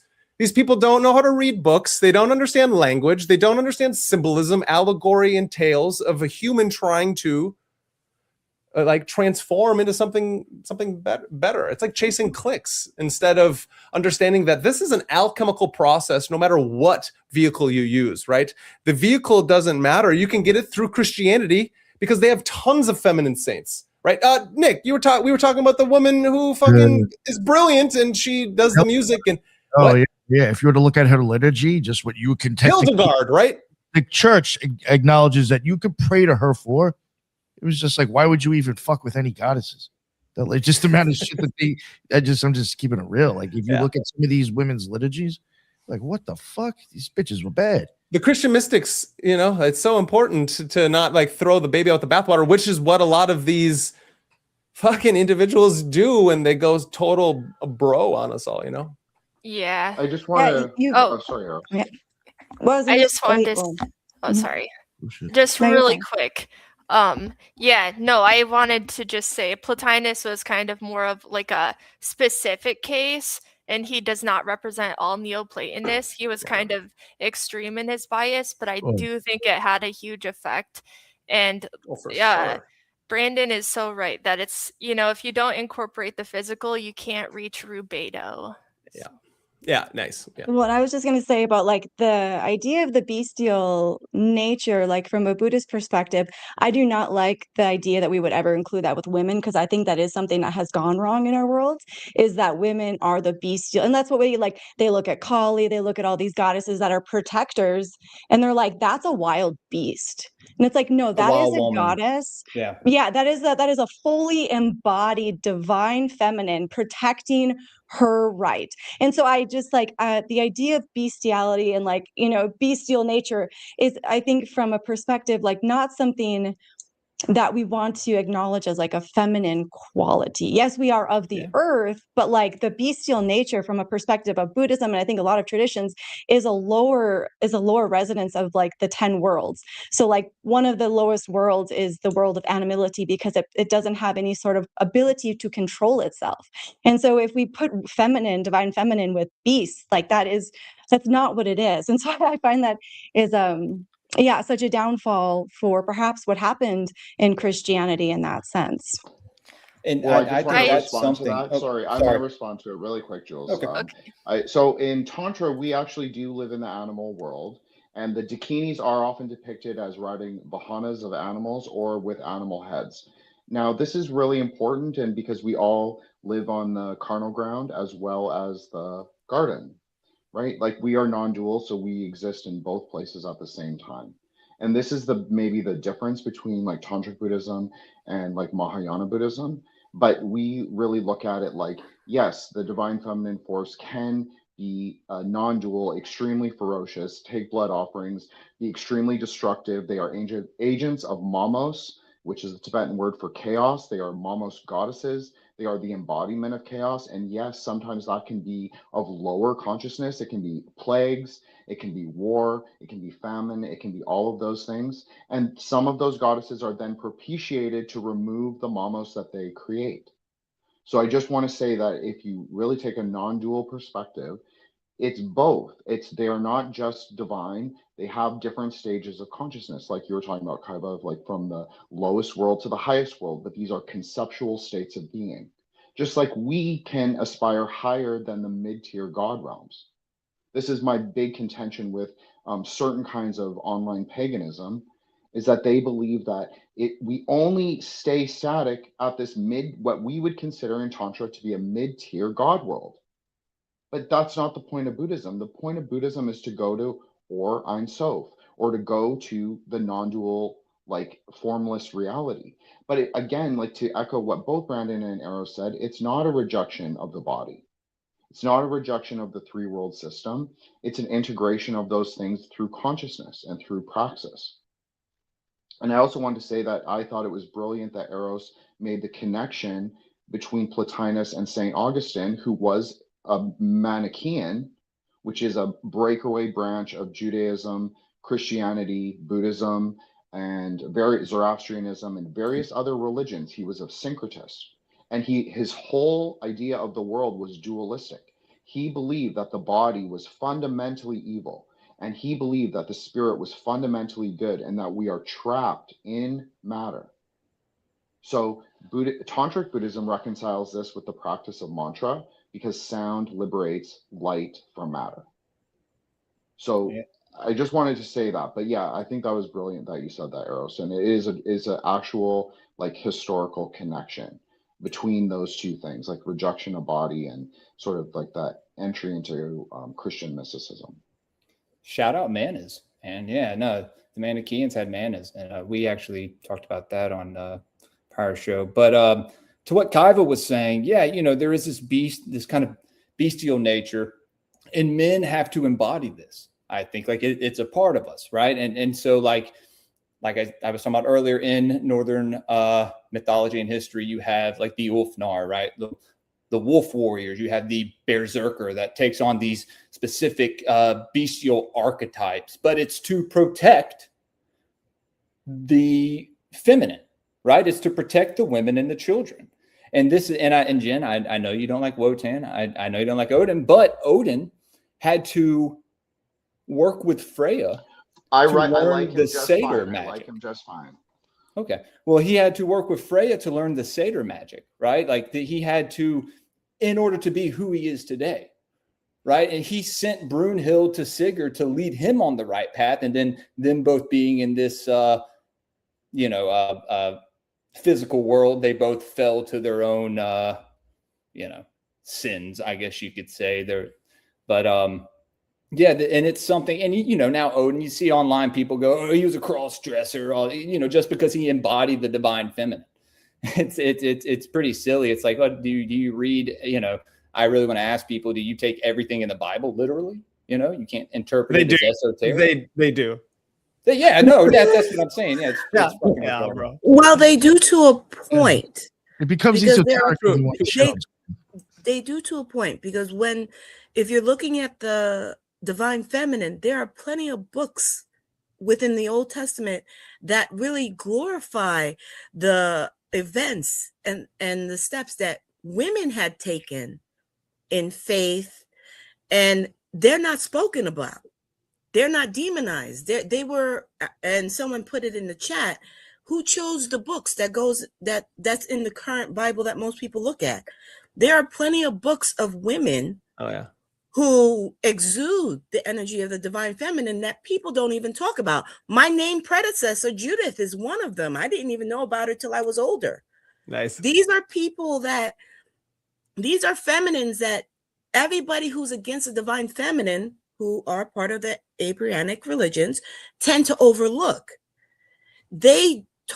Any argument they have against the divine feminine is knocked out if you look at these books, if you read these books. So I find it hard for someone to come at me and say they're devout and they don't know these books, they don't know these women, saints included, and demonize the divine feminine. They exude that energy. So you're telling me because it's not the norm now, the divine feminine's energy is satanic, but Judith was not? Mary is not? Pick and You gotta, choose. They like to pick and choose. Yeah, I was even going to say that. Like, I mean, how do you even like, I mean, Mary popping out a kid without sex? I mean, that's not a divine feminine right there. How Right. do you- Yeah. I mean, come on. Yeah. And then all the cults that what you were talking about with the talk was parthenogenesis, right? So you had the idea of being able to create from, just a single cell organism, creating it by itself, parthenogenesis, the virgin birth. This was like meiosis or mitosis. It's like another reiteration of how, things are created from nothing into something.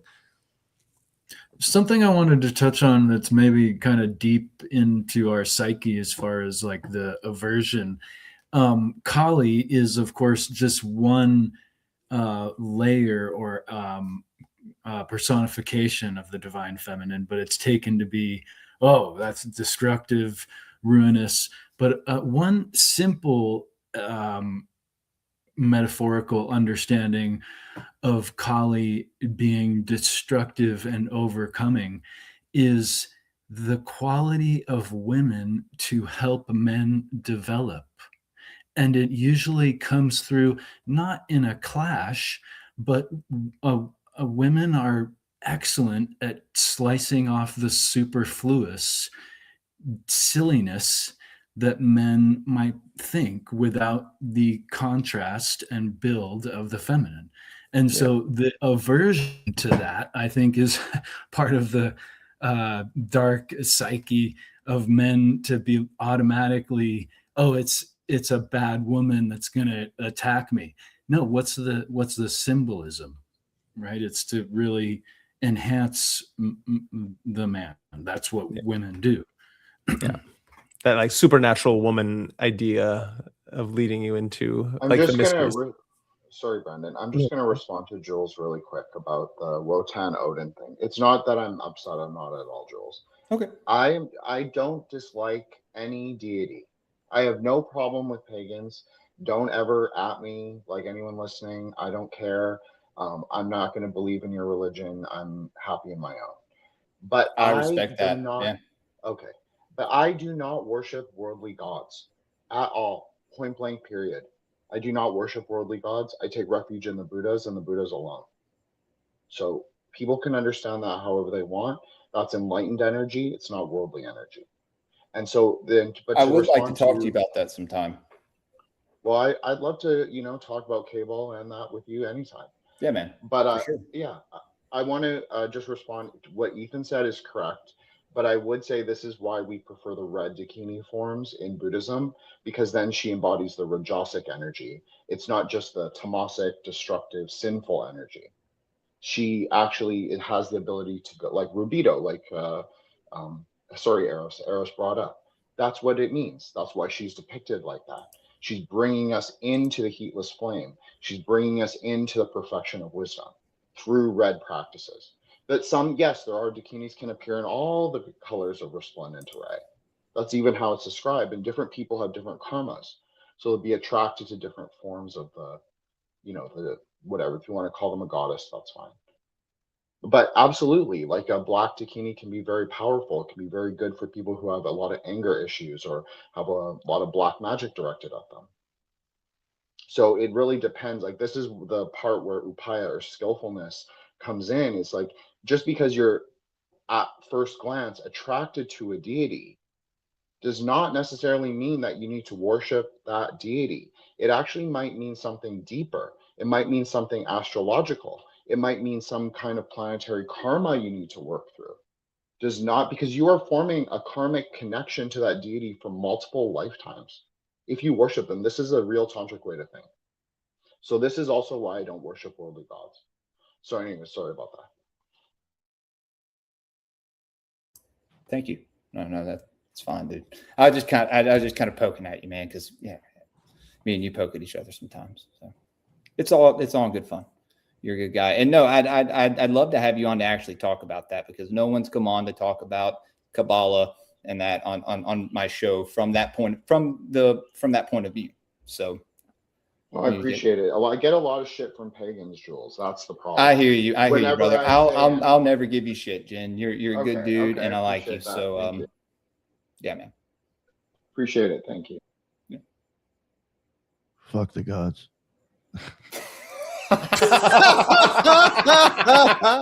That's Thanks, good. Nick. Yeah, that's hilarious. There we go. Well, I think that's Nick. I'm gonna frame off of that, and I like that, and I think it's really important, the fuck the gods thing, because it's to understand where we're at in our human consciousness, right? I think it's the idea of the gods, gets anthropomorphized, and we misunderstand the natural forces that we're trying to understand, not only in our the world, the external world, but also the embodied internal world. And the divine feminine, again, that's what we're talking about, is one principle that is a major principle that has many aspects and modes of being. And those modes of being of the many principles of the divine feminine also reflect themselves in the cyclical nature of the aeons and how we move through the cycles of time. And I also definitely agree with Jin as he's talking about every country or whatever a culture has their own time that they're moving within, because to bring up then Heidegger is that each one of us, Dasein, being there in the world, we are time embodied into the world. There's no time outside of human consciousness and the embodied action. Just like there is no human being without the divine feminine and divine masculine principles. And these principles are principles of forces of nature as they move through the world. And I think this is something really important to always come back to. And that's why magic is so important. Mysticism, however we want to talk about these things, is that we harness the ability to use these principles for good. Hopefully, not everyone does that, and it can be inverted, the even good that you're doing, right? I think fourth wave, third wave, second wave, first, maybe not first wave, I don't know, but feminism itself is an externalization of a masculine feminine push. It is happening because both sides are doing something, and all of a sudden you get a reaction cause Hegelian dialectic, and you get this to move through, and then we're arguing about what principles and forces of nature that we don't understand, and that we have to take to the temple, the pillow, wherever you sit and meditate and contemplate your existential existence of trying to balance these forces of nature. And so it's like a continual callback that I think we're all doing, because Carl Jung was trying to understand the unconscious mind, the psyche of these humans that walk in this world. And as he said, until we understand these forces, we will say that they are used against us. We are victims, and we will call this life fate. But we understand that if we can make the unconscious conscious, and that is again the divine feminine, which we have covered over, or the highest principles of the divine masculine, which now we see the inversion of the tyrannical king in America. I can't speak for anywhere else because I only live in America in this morphogenic field of trying to understand what the fuck is going on when you get these idiots talking on Instagram and TikTok and YouTube talking about things they don't understand because they still have mommy and daddy issues. So how can you understand these massive principles wherein you can't even control your own nature and your own forces and your own primal moves? We all are dealing with these things on a day-to-day basis. And I think it's really important that anybody out there, as you listen to this and you're trying to understand, should I be scared of the revelation, the scarlet whore, the lady of Babylon? Or can I understand that it's, in my view, again, this is just me, that the aspects of these two principles that we always are talking about, there's many, many more, of the whore and the virgin. These two are reflections of themselves, but we also have them within the divine masculine principles. They just take shape in a different way, because they're different forces of nature. And this is something that just boils up in me, and I just have to just put out there, because I think these are important topics. May I say it's interesting, and I think maybe an elephant in the room type of thing is the hyper masculinization of women and the hyper feminization of men going on culturally. Beautiful.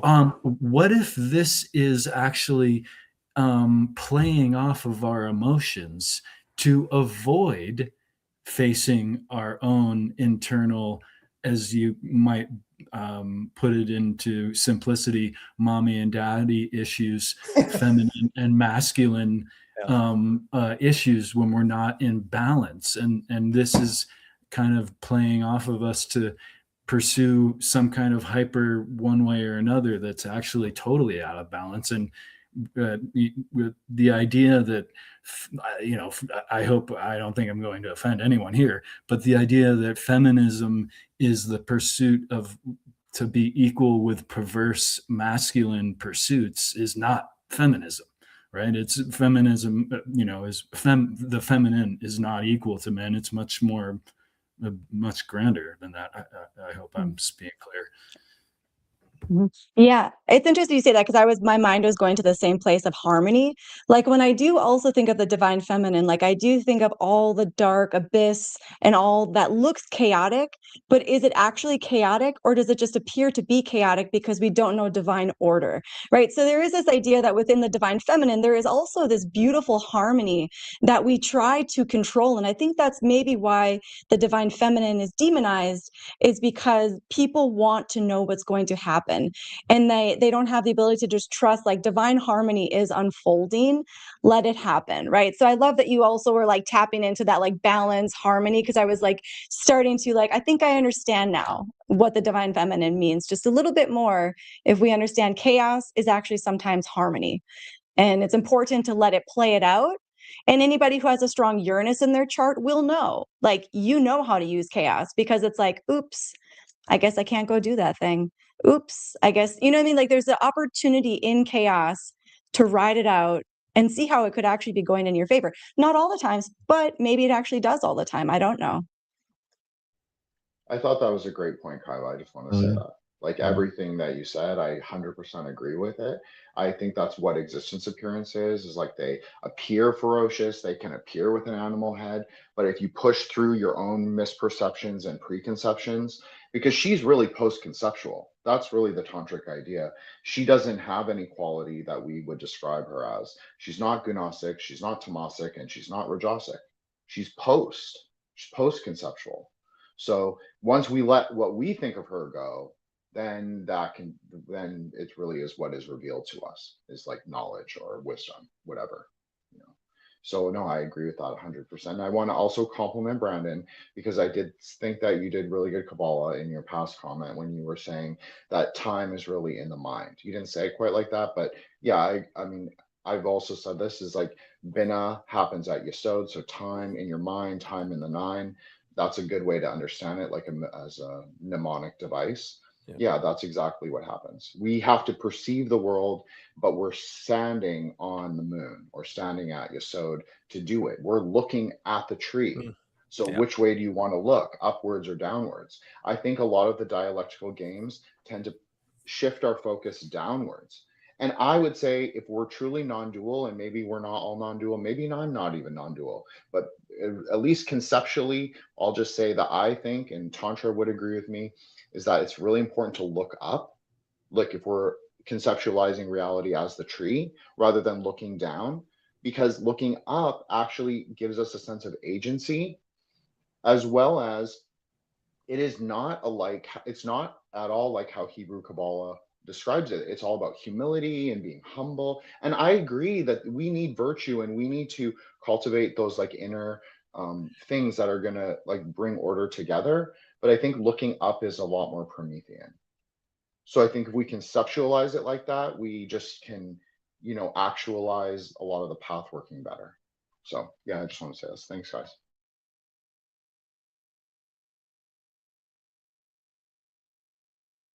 That was good. Thank you.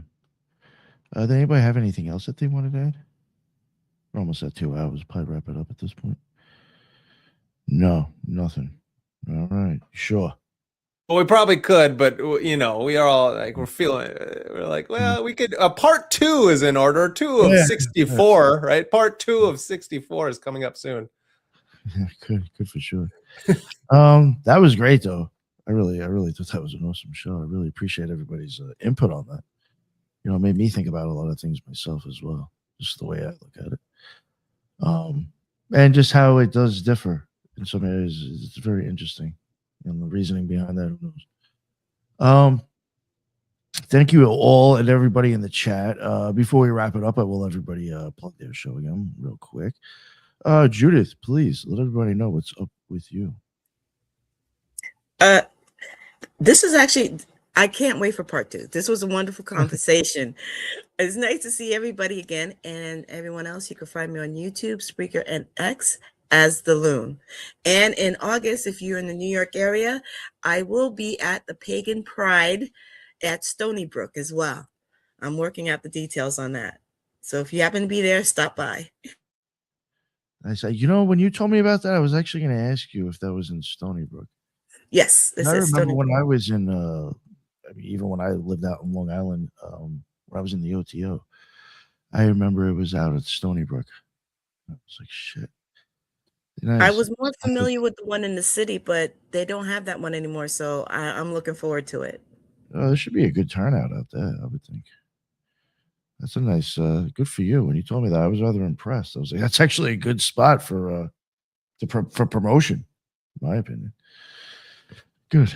Jin the Ninja, what is up?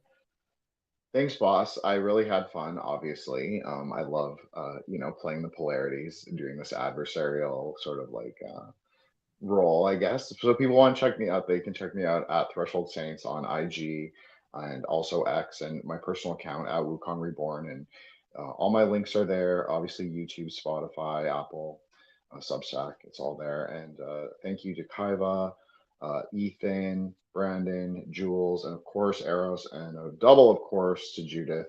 Thank you so much, and thank you for the question. I really appreciate it, and I also had a blast. So thanks, guys. Appreciate it. No, thank you. I appreciate you making it, Jen. My man. And Kaiva, what is going on, Kaiva? Yeah, thanks for having me on the chat. This was really fun to circle through everybody's brains and come to like some new understandings. It was great. So everybody can find me at 11kaivarose33.com. That's my website if you'd like to schedule a reading. You can also find me on Instagram, Facebook, and YouTube at Kaiva Rose. I do weekly and daily astrology videos.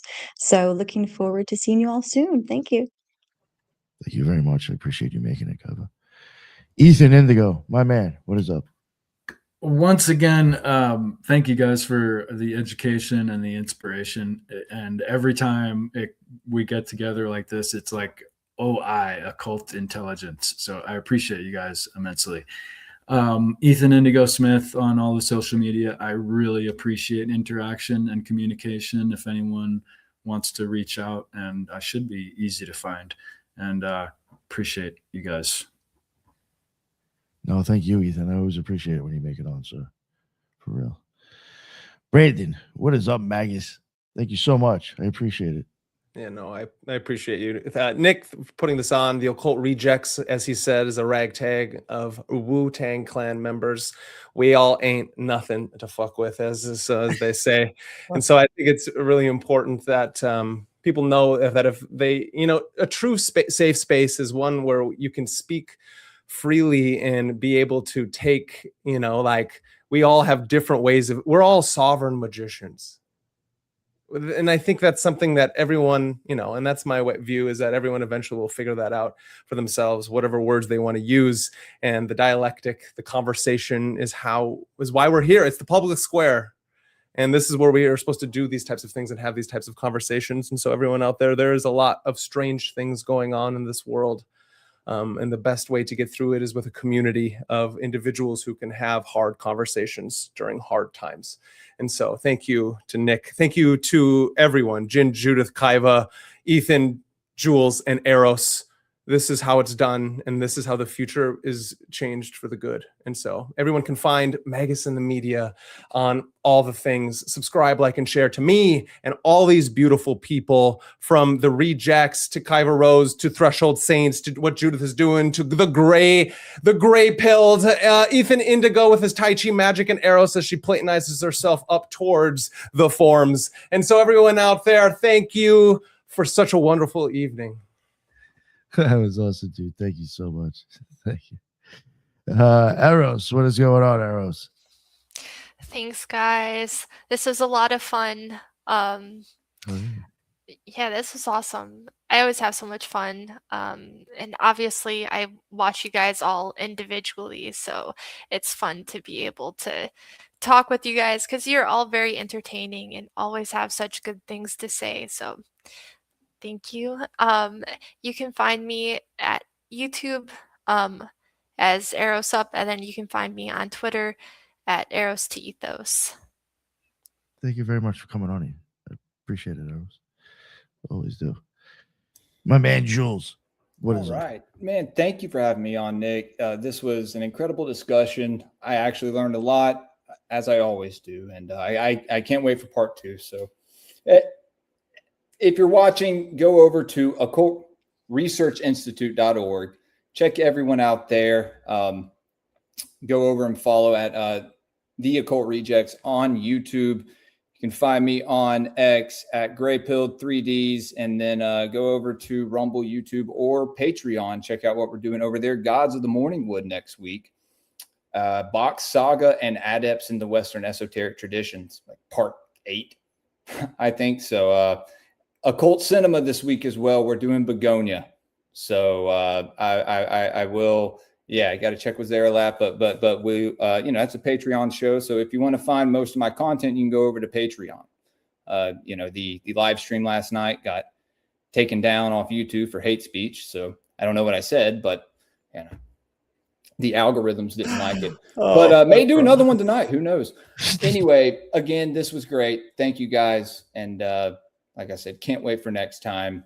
Got to get Miss Babylon in here. She was in the chat throughout the whole show. Yeah, I saw that.